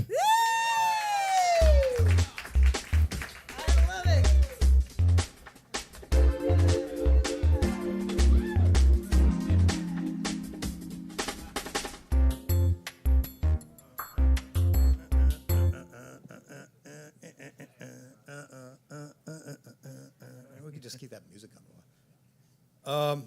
I'm going to give you a choice. I can let's see. I can do some rap. I can do some racist humor, or we can see what's in the bag. Okay.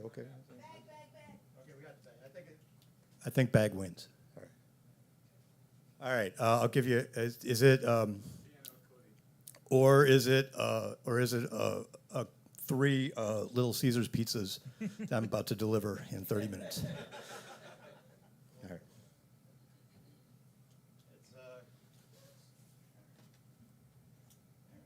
I think I know what it is. Yep. Yep, there you go. It's not pizza. I'm sorry. It's an accordion. Is a song that so I had a friend, she was on the scene a lot. Wrote this back in the 90s for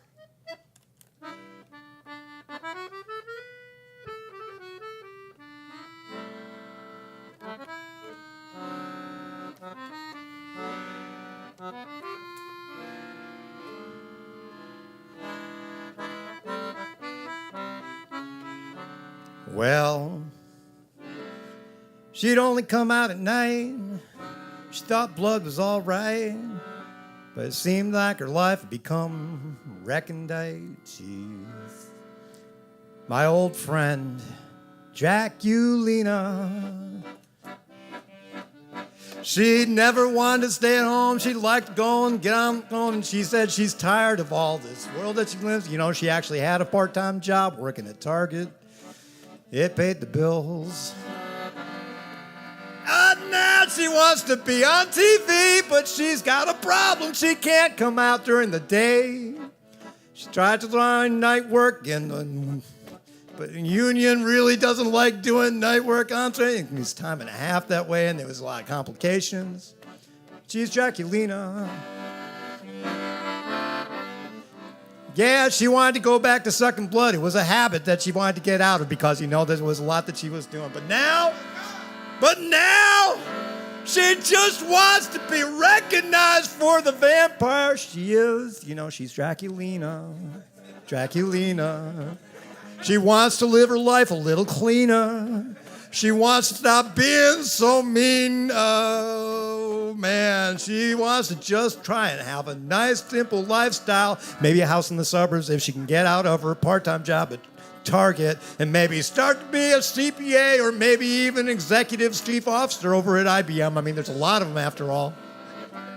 But maybe she just wants to go out and at night when she's sitting there trying to avoid the habits that she's had for her entire life. I mean, it's hard to avoid your habits. Even if they're things you don't like, there's still habits and you just want to go and maybe suck a little blood. Jacquelina, come to your senses. Why try to be what you're not? It's because I want to be something else than what I've been, and so I want to try and be something other than a blood-sucking bitch. At least that's what they were calling me. I didn't really like it. I didn't think it was cool. I want to be something else. I want to go back to beauty school. I want to try and get a day job, except I'm a vampire, and I'll transfer into a big ball of flaming ash. Ah, no. And I would sit and I'd listen to her in a French cafe as she'd say, oh, sacre bleu, c'est à toi, c'est moi le vampire, hein? Pourquoi? Fais de son récemment, c'est bon, c'est quoi, c'est quoi. Que sera? That blood sucking, it used to be for me. Now I don't want to be a vampire, you see. What was her name again? Jacquelina, thank you. Que sera? Making fun of it, this is honor. Because if you don't know the backstory of Jacquelina, well, how can you ever see the song for what it is? This the pain and the promise and the hope and the crushed dreams of someone that eventually gets immortalized into song. So come on, sing along. Jacquelina, Jacquelina, I don't want you to have to suck blood anymore. Jacquelina, Jacquelina, oh, come on and help me with this one. Jacquelina, Jacquelina, no, he's my man. And now, ladies and gentlemen, I'd like to welcome to the stage the man who made this all possible, the man who makes this all, who brought it all to fame, who brought all the pain and joy. Here she comes again. Please welcome this dude here.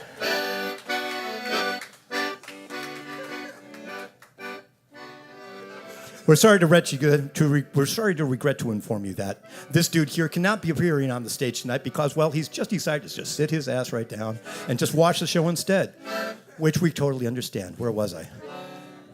So Draculina finally makes her way out of the big city of Paris, goes out into the countryside and starts growing grapes and makes wine for a time.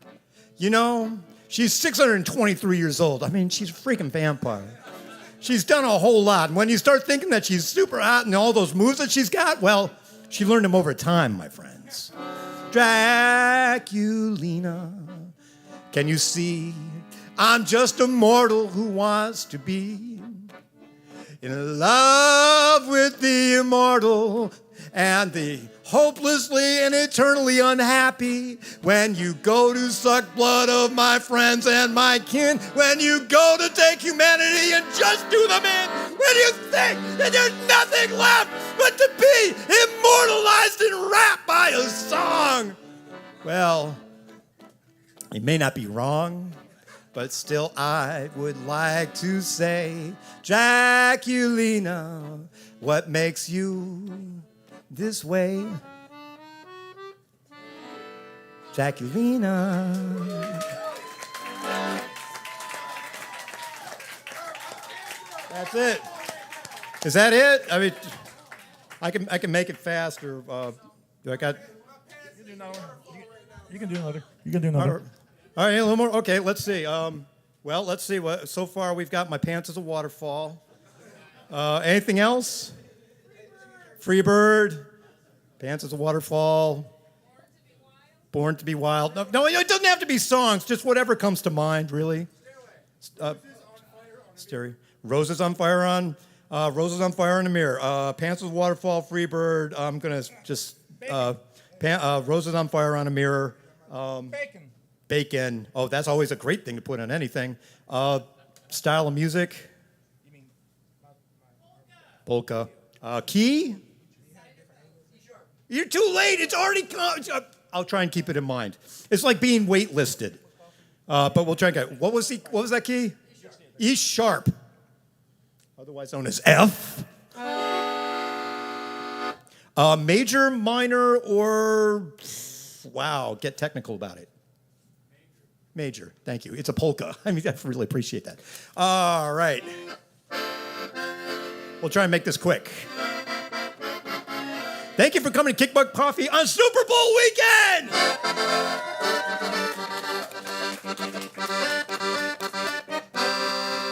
It's Super Bowl weekend on ABC Sports!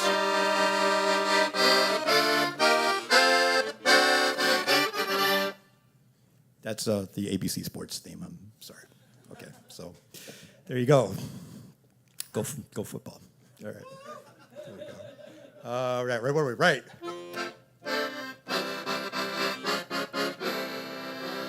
Oh,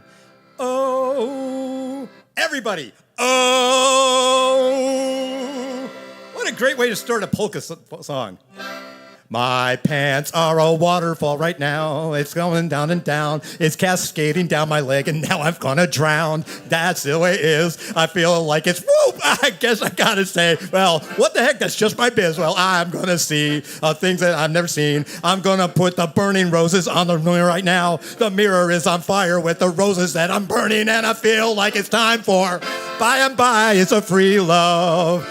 Lord knows I'm to blame. Well, I'm not gonna do the whole song cause it's 12 minutes with the live version, sorry, but I might try something else. I'm gonna make a polka with the things that you suggest, and that's why I'm gonna try and get all of the rest. And if it doesn't work, I still got one more secret up my sleeve. What's that? It's bacon! It's bacon! Who doesn't like it? Oh yeah, vegetarians. Oh!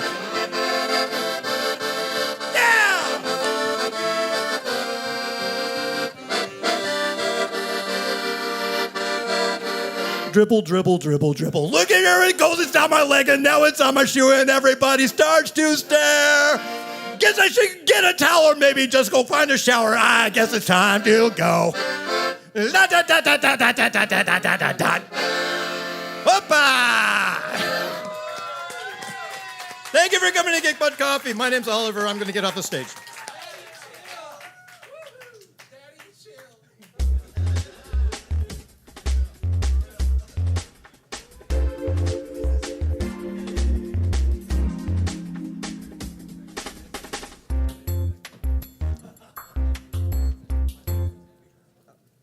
That was insane. Let's hear it for Oliver Steck for giving us one of the most fun times. Oh my God! Okay. In Kick Butt history. Can you, Oliver can you tell it was his first time? He's never picked up the accordion before. No, never. He was totally just winging it right there. He just grabbed it at the pawn shop. Actually, I think he was winging it. That was so seriously badass. Thank you. Oh my God. I couldn't stop laughing. I couldn't stop smiling. My face hurts now. Okay. Lost the dot. How many people we got on the list? Well, we had 2, but now we have 3 more. Okay. And remember what we always say: if you want to stay open a little longer, buy something from the bar. Yes, it is because we support the bar that we have an open mic to come to. And tip the barista, too. And tip the bartender. Barista by day, bartender by night. Yeah. Yes. Oh, excuse me. I thought that actually went very well to what I just said. Yes. Okay. Lots of dot. Who is coming up I think next? that's only the second. During open, that's the first accordion during open mic that I think we've ever had in 16 years, or however long we've been doing this. Yeah. I've had an accordion in here before, like with a band, like more like kind of like Louisiana meets Tex-Mex kind of a Zydeco thing. Yeah, sort of. Yeah, this band I play every South by every time it comes around, which they might come again this year, but yeah, a button accordion, not a piano accordion. And just to remember, South by is rapidly coming up. Oh yeah. And it's gonna be madness here at Kick Butt Coffee. Yeah, I think we have like 3,000 bands playing. I don't know. Yeah. I'm not gonna be here for every single one of them.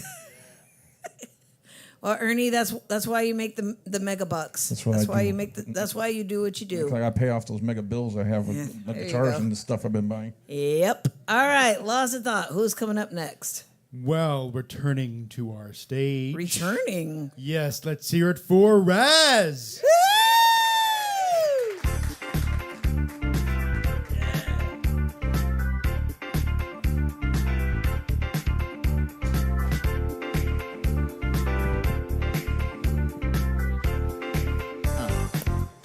Yo, I'm Razzie. Yeah, I'm a spoken word rapper, poet, revolutionary, fucking bad, crazy person. Talk about crazy shit. So, like, I don't know. Like, I've just been going through a lot. So, like, this venue right here, like I told my friend, like, I'm gonna be a fucking successful person. I don't give a fuck. But like here, like, I feel like I'm at home. Like. But, like, it's hard to get out the home sometimes for me. That's the one barrier. Once I get out there, but, like, I started coming on this stage, and, like, it just meant a whole lot to me that y'all do this here. Just because, like, y'all got love for the shit. I used to do Austin Poetry Slam, and they're awesome. I want to keep doing that, but I wanted to do their new shit slam. I wrote some new shit, and they were out of tickets, and you got to pay, and I ain't got nobody. Otherwise, I'd be buying the drinks, hella drinks. But yeah, so anyway, like, yeah, so I don't know. I mean, I've been fucked up. I've been getting fucked up. Somebody, my grandmother has passed, and I'm just don't know where I'm at. So like, like, it's a new day for me, and I feel a little bit lost. And so I'm gonna begin with a poem that I wrote at the moment that I heard that. I remember chocolate log cake and homemade Reese's made with dark chocolate. I remembered your love with lemon bars in the summer. And I remembered all those mornings I heard you cooking while I was still wiping my eyes and rubbing my feet. You cared for me and nurtured me. You loved my love for animals, and you bought me books. and stuffed critters I would keep on the bed. You called me little one. You taught me French when I would do little things, like when I left the light on in the bathroom, or when you reminded me to wash my face. I try to remember what you taught me today, but the only word I know is washcloth. My favorite part of your cooking was eating the cookie batter off the spoon, but now things are different, and I don't want to dwell. But I'm just sorry I didn't make more room in my life for you. So yeah, that was, I don't have anything to say about it. I'm not an emotional person. You're not going to see me, I do, but like I was making lasagna the other night and that shit was just awful. Like it was like a frozen lasagna. And my grandmother she was a professional French cook, and she was just the most beautiful person I've ever met in my life. And it's just really hard. And anyway, I'm not trying to dwell, but I'm going to keep going. This is actually a poem. Before I get into the rest of my poetry, I'm going to try and take as much time as I can this time, because normally I get up here and try to jump off. But I'm just trying to hold space. But this is actually a poem I'm just going to read very shortly from Khalil Gibran on houses. And tell me, people of Orphalese, what have you in these houses? And what is it you guard with fastened doors? Have you peace, the quiet urge that reveals your power? Have you remembrances, the glimmering arches that span the summits of your mind? Have you beauty that leads the heart from things fashioned of wood and stone to the holy mountain? Tell me, have you these in your houses? Or have you only comfort and the lust for comfort? That stealthy thing that enters the house a guest and then becomes a host and then a master. All I can say, my house has none of that shit. My house is fucked up. Okay, so this is one of my first poems. I recently just rewrote it for somebody I just met, and it's a love poem, but I met it before I was really in love. Like it's just about love. Your sunrise smile smells of sunflowers, and I look at you like the sky, full of freedom, perfection, and light. My home is in your heart, your stars are in my eyes. I'll remember you when I am gone, a lingering presence. You enchant me like a song, create this space where we can belong, next to the river and the trees where nothing is ever right nor wrong. You remind me of a rose on cranberry evenings, always calming in your coming and loving in your leaving. The whispers on your breath always left me reeling when it's you and I. I don't know why I feel surprised when the song changes. I don't know why, but I feel like I can trust you with all the pages, but I'm shocked and rocked to the core. I saw you and wanted more. Skip scotch to the score. Life is a chore without you. Without you, I long for the little things you say. Hey, and I'm sorry. When I know you're there, and you know there's nothing you did, just acknowledgement into space. We're in space. I'm a misfit who feels like she belongs at a place, and he longs for Saturns and the Jupiters. What contrasts and contradicts, red and blue shift. I'm tired of thinking about what I would have missed. I mean, I've been wrong before, but I feel like we fit. The sky has just set, and there's streaks of blue. They make me think of you. Out there, the whole world could hit the atomic bomb, but I'm still inside, insidiously stuck inside a telethon. Wearing a thong with bright boots on. This the sex dramatic waste walker you've been warned about. Just waiting for the world to end. Go on a date with my girlfriend. Let's watch the sky blow up over some burgers. In the future slum, cause sure some bomb is still working. In these days we all fuck, turn this slut, cause that's the way that the world made me. Roll the blunt, I'll bake the biscuits, you make the gravy. Sorry, fuck. It's all just random poetry, like it doesn't have any rhyme or reason. Crabs. Counting all cards and cornered sheep, we hoarded all things we were supposed to keep. Stewardess, she steward us, now Mother Earth is through with us. How did we dissever the glue from us? It was you, it was me, it was many of us. Stuck in my frame, I'm afraid to change too. I'm back where we used to be, where I never forgave you for all the glorious things that were never enough. I'm stuck in my rut, and it's all my fault. I'm sick in my gut.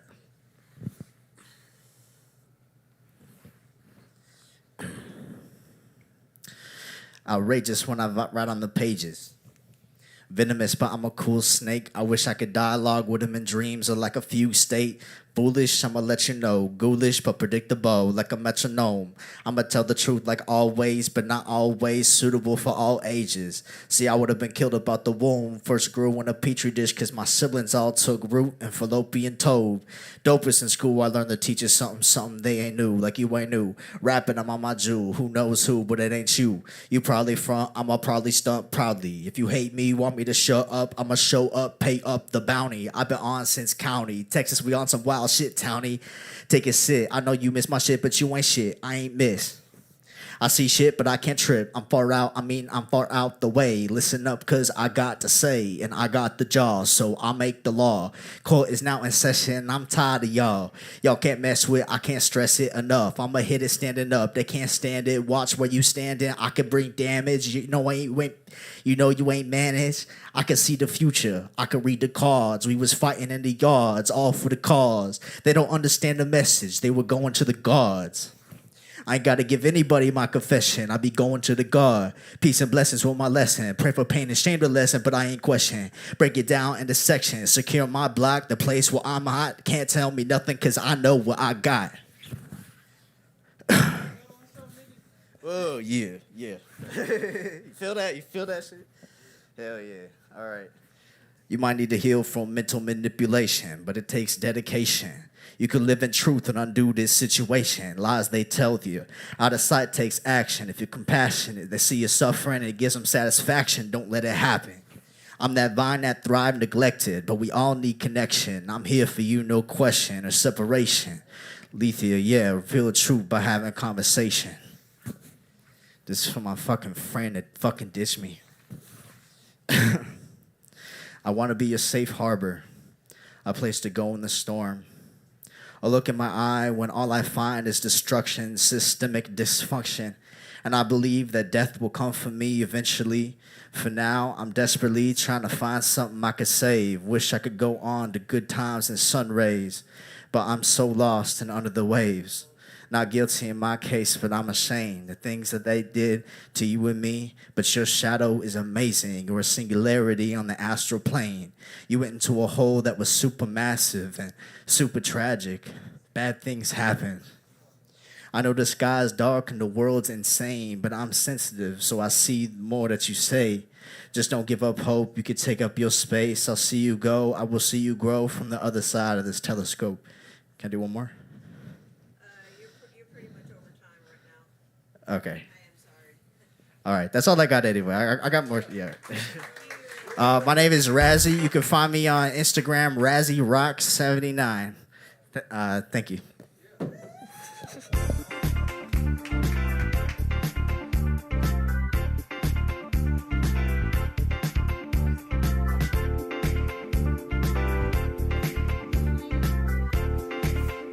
All right, give it up for Raz. Where's Lane? He's got the list. Oh, there he is. So that's Raz. So that's ROCKS.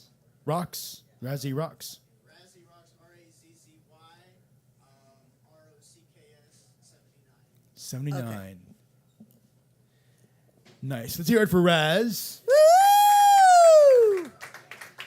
Ernie. Oh, wait! Stop them at the door. Stop them! It was free to come in, but it's $5 to get out. No, it's $50 to get out. $2. Okay, we'll take $2. You're trapped. You're trapped. Inflation is real. Keep coming back.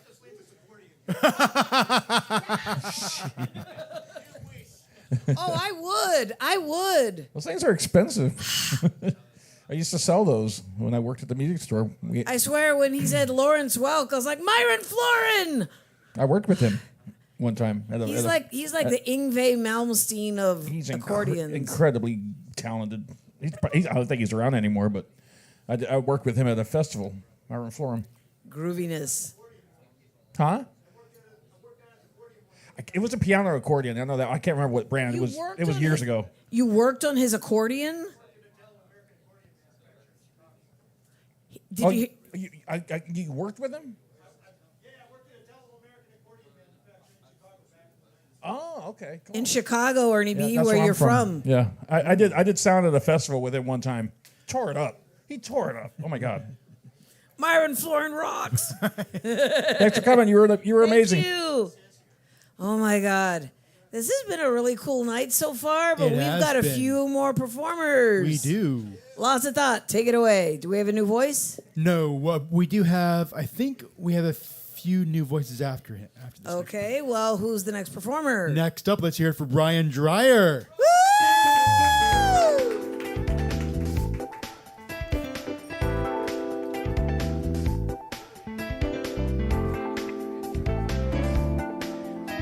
Thank you, thank you. Anybody watch the game today? No. Yeah, that makes sense here. Yeah, me neither. I'm not super into football, but I do have old parents. Anybody else? Yeah, you do. You have old. How old are your parents? 70 million years old. I wasn't thinking your ancestors, but I was picturing your parents. My mom had me when she was 43. Yeah, my dad was 47, and my friends found out for the first time, and they were like, "Dude, are you an oopsie?" I was like, "No." And then I went home. I was like, "Mom, am I an oopsie?" And she said, "Brian, you were a miracle." Oh, sorry. You were. I'll do it again. He missed it. Yeah, sure. She goes, "Brian, you were a miracle." That is really nice. Yeah, I mean, she goes, that we weren't expecting, but... Yeah, I mean, like, I think that, yeah, I don't think they wore a condom. That would be my guess. Yeah, they tried for 10 years to have another kid, and then they had me. Like, they had my brother, and then they sort of tried for a long time, and then gave up, and then had me. Yeah, that's about how I feel, But no, it's cool. It's cool. Yeah, you wish you were an accident? Yeah, it's pretty cool actually. They were excited about it. It depends on the family, obviously, but no, my mom's great. She told me I told her I was worried I was like falling behind in life, and she was like, she just goes, "Not for our family." I was like, all right, cool. Yeah, thanks, Mom. So for every other family, she's like, well, yeah, we're just late bloomers. But I don't know. I was seeing a girl recently, and she said, "Brian, I'm cheating on you." And I was like, yeah, I was like, "Stephanie, it's our 4th date. Like, we haven't even talked about being exclusive, She's like, "Are you seeing other people?" I was like, "No, but that's just because, multitasking, I'm not trying to remember 2 days at once. No, but she was like, "I just don't know who to choose." I was like, "Probably who you like more." I think that's how most people do it. But I was like, "It'd be cool if you chose me," although you probably see how the story's going. Yeah, she didn't choose me. No, but my friend was like, "Dude, she wanted you to like fight for her, like be passionate." And I was like, in that case, I dodged a bullet. Right? Because I'm not trying to get anyone that wants me to take a test because they cheated. That doesn't feel fair, Like 3 years into marriage, she's like, "I slept with Greg." Like, oh my God, really? But I love you. She's like, "Okay, you pass." I'm like, all right, well. So I was like, that's a relief. So you didn't like sleep with Greg? She's like, "No, I did. Yeah, that was part of the test." Yeah. But anyway, she's going to leave, and I was like, "Listen, like, take your time, like, don't rush." She's like, "Of course." And then she leaves, and 2 minutes later, I get a text that just says, "Hey, sorry, not interested." Right? I was like, well, you know what? She took her time, right? Like, that's 2 minutes. That was all she needed, I guess. She didn't rush. Apparently, I should have said sleep on it. I didn't. But I messaged back. I was like, "No worries. I'll see you around." It was our 4th date. That's okay. And she texts me again, and it just says, "It's just that physically..." All right. I didn't ask. I wasn't like, "No, but why?" Like, there was another guy, that's why. No, she was gone also. I just messaged back. I was like, all right. But she kept going though. It's just that physically you're fine. But emotionally, I find you wildly unappealing. Right? I was like, I tried to think back. I was like, did I say anything? I was pretty cool about the cheating thing. I feel like I didn't do anything that bad. And then I was like, well, I did say.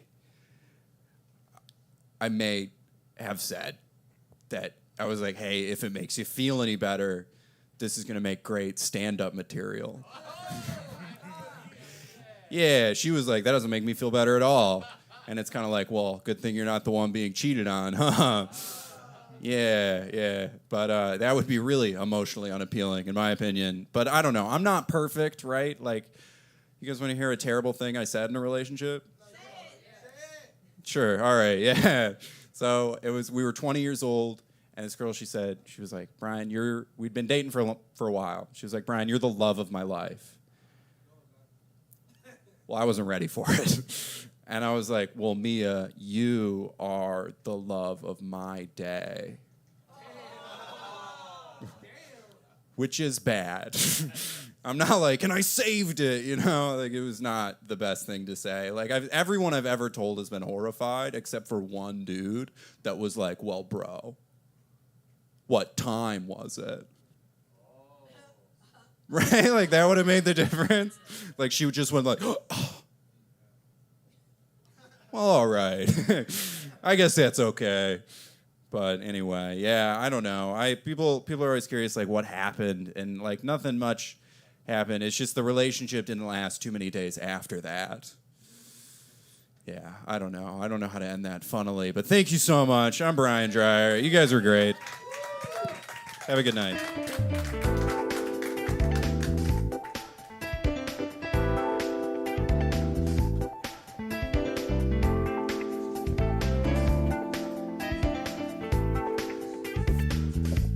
Everybody performing is taller than me today. Let's hear it for Brian Dreyer. Woo! See, that would have been badass if she had said that and it was like 9 a.m. If he had said that and it was 9 a.m. Okay, got the rest of the day to kill. Brian, you reminded me. Okay. Uh-oh. So there's this roller coaster in Six Flags called the Boomerang, and it just takes off like that. Yeah. And I always thought, wouldn't it be great if someone just dropped a bombshell before the roller coaster took off? Like I've ridden that. I've ridden that ride before. Yeah, like you were just saying, like if she said that thing too, it's like, that's where you should continue dating. Okay, before the crickets kick in. The ride was pretty cool, though. I mean, Okay, the ride is badass. I just didn't understand when that. you wear this thing that comes down over almost like a cage around you, where you can't move. You got to take your earrings out and stuff. Mhm. You can't have your earrings on because it will pinch against your, it holds your head still, so your head won't flop around. I always take my glasses off on roller coasters. And then the guy's like, well, it's like a cage. It's weird. And then the guy says, okay, now just sit back, relax, and enjoy the ride. Boom, and it just takes out like a bat out of hell, and it goes into these circles and these twists and turns like in a flash, and then next thing you know, you're back, and you're just like, holy shit, what just happened? Because it's so fast. And when you're waiting for it before, and there's a load of people before you go on, the last thing you see is their expression on all their faces when it's taken off. Their eyes just go, oh, and they're gone. What was it called? The Boomerang? Boomerang. Yeah, that was fun. All right, lost in thought. Who is here? So this is the really awesome convenience of having the next performer behind you. Have you been here before? Oh wait, no, that's not him. Wait. Where'd he go? Are you the roadie or the performer? Yes. Uh-oh. Yes. I'm scared. Oh, here he is. I'm a hired performer. Uh-oh. You ruined more. Hired for free. I was about to say, sorry, man, we can't pay you. Okay. Now, Lost this in is thought. the convenience of having There the we next go. person behind you. Have you been here before? You might have to put one of those microphones down towards the drums. Okay, so you're first time on the stage, right? New voice! New voice. Okay. Let's hear it for Eddie and Kurt.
That's the warm up.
Thank you.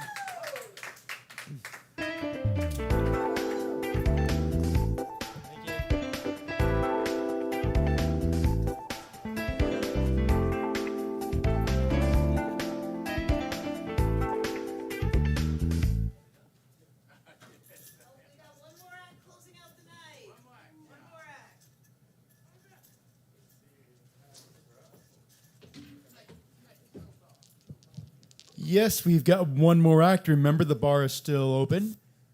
Give it up for. Oh, yes.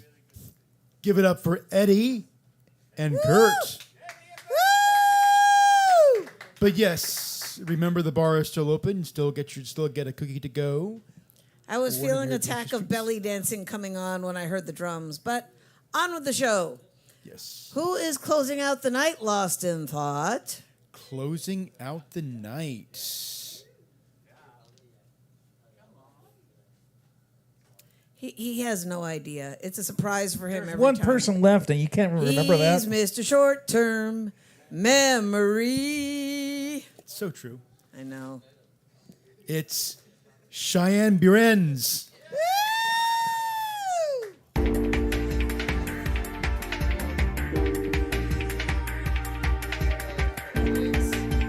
All right, hello. Hello, please, anyone stay for this. Just 5 more minutes. All right. Oh my God. All right, thanks, man. I need that. All right, one more time for Bob Ross and Slash, everyone. Is that good? Or please let me come back. No, she looks like Slash and she probably eats gash. Something's telling me. Is that good? Is that good? You don't like that? Oh, fuck, dude. So, all right. I'm used to comedy mics where that's socially acceptable. So let's get into it, shall we? That's like how I like bond with people. I'm like, please like me. I'm going to roast you real quick. Yeah, anyways. Happy Sunday, everyone. Super Bowl Sunday. What's up? You guys don't give a fuck. If you guys gave a fuck, you wouldn't be here. This is more of a theater kid crowd. I like it. I feel like I can be my weird little self. I don't have to pretend I care about Taylor Swift, the Swiftie gang. What are they called? Swiftie Nation? I don't know. Fucking, yeah, who gives a shit, dude? Yeah, fuck that shit. Yeah, it's been a weird day. I got baked this morning and I went to church. 10 out of 10. Would recommend.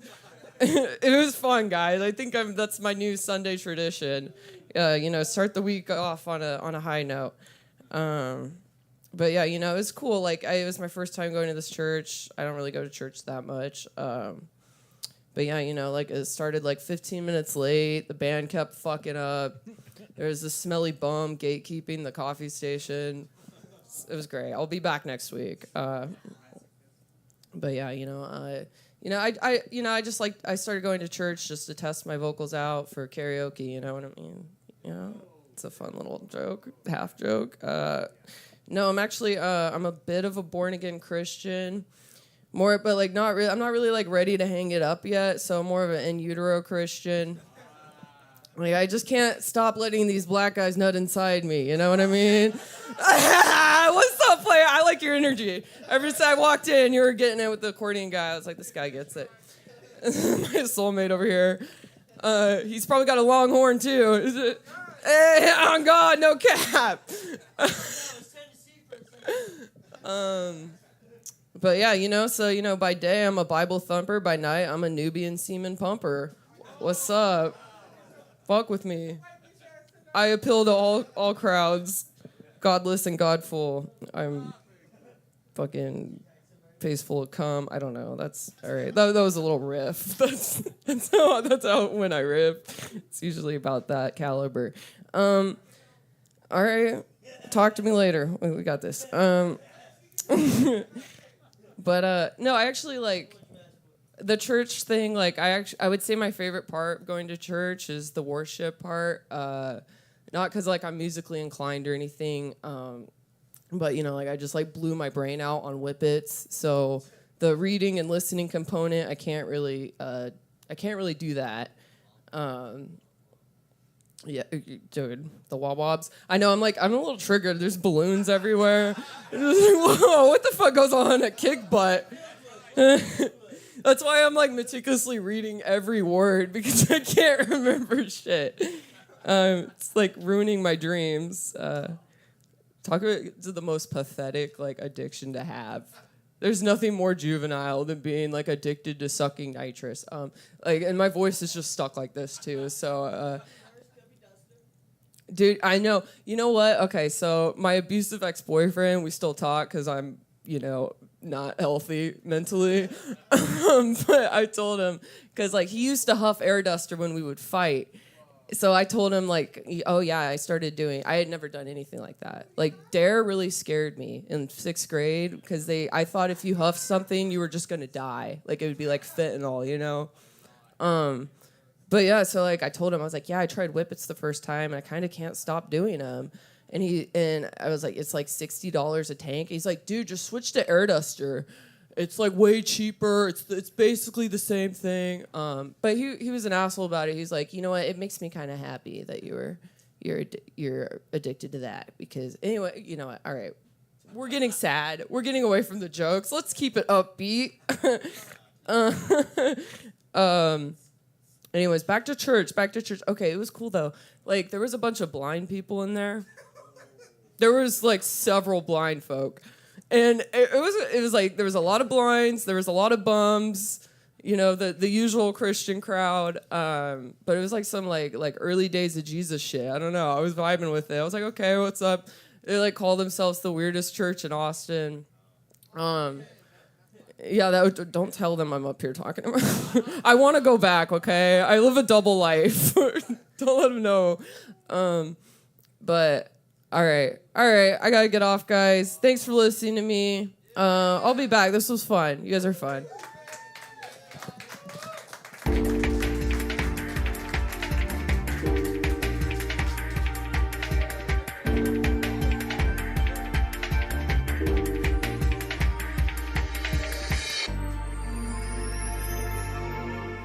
I didn't do boots and pants. I can't believe it.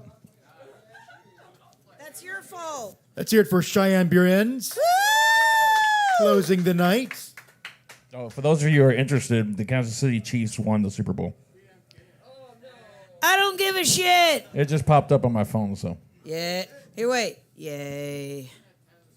I've gone a good few amount of decades not giving a shit about the Super Bowl, so I don't think it's gonna change. So, yay.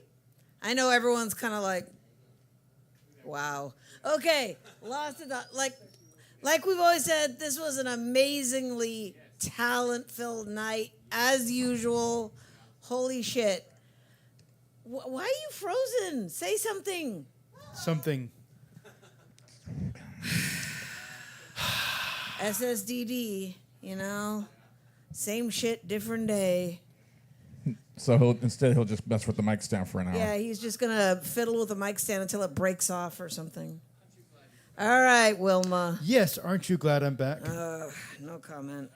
All right, shall we do the thing? Yes, let's do the thing. Don't forget next week we'll be starting around. Starting a little later. Like about an hour later, like 8:15ish. Yeah. Depending on how long the bands go. Toward the end of the punk show, I'll shove Lost in Thought outside, so he'll start getting your name on the list. So yeah, I'll just go, hey, get out there, take names. All right, should I do the thing? Yes. You have been witness to the best, the baddest baddest open mic in the ATX, spoken and heard live every Sunday night at Kick Butt Coffee Music and Booze. It's not just an open mic, it is a show, not a show without each and every one of you, including you, Pandy. Thank you and good night!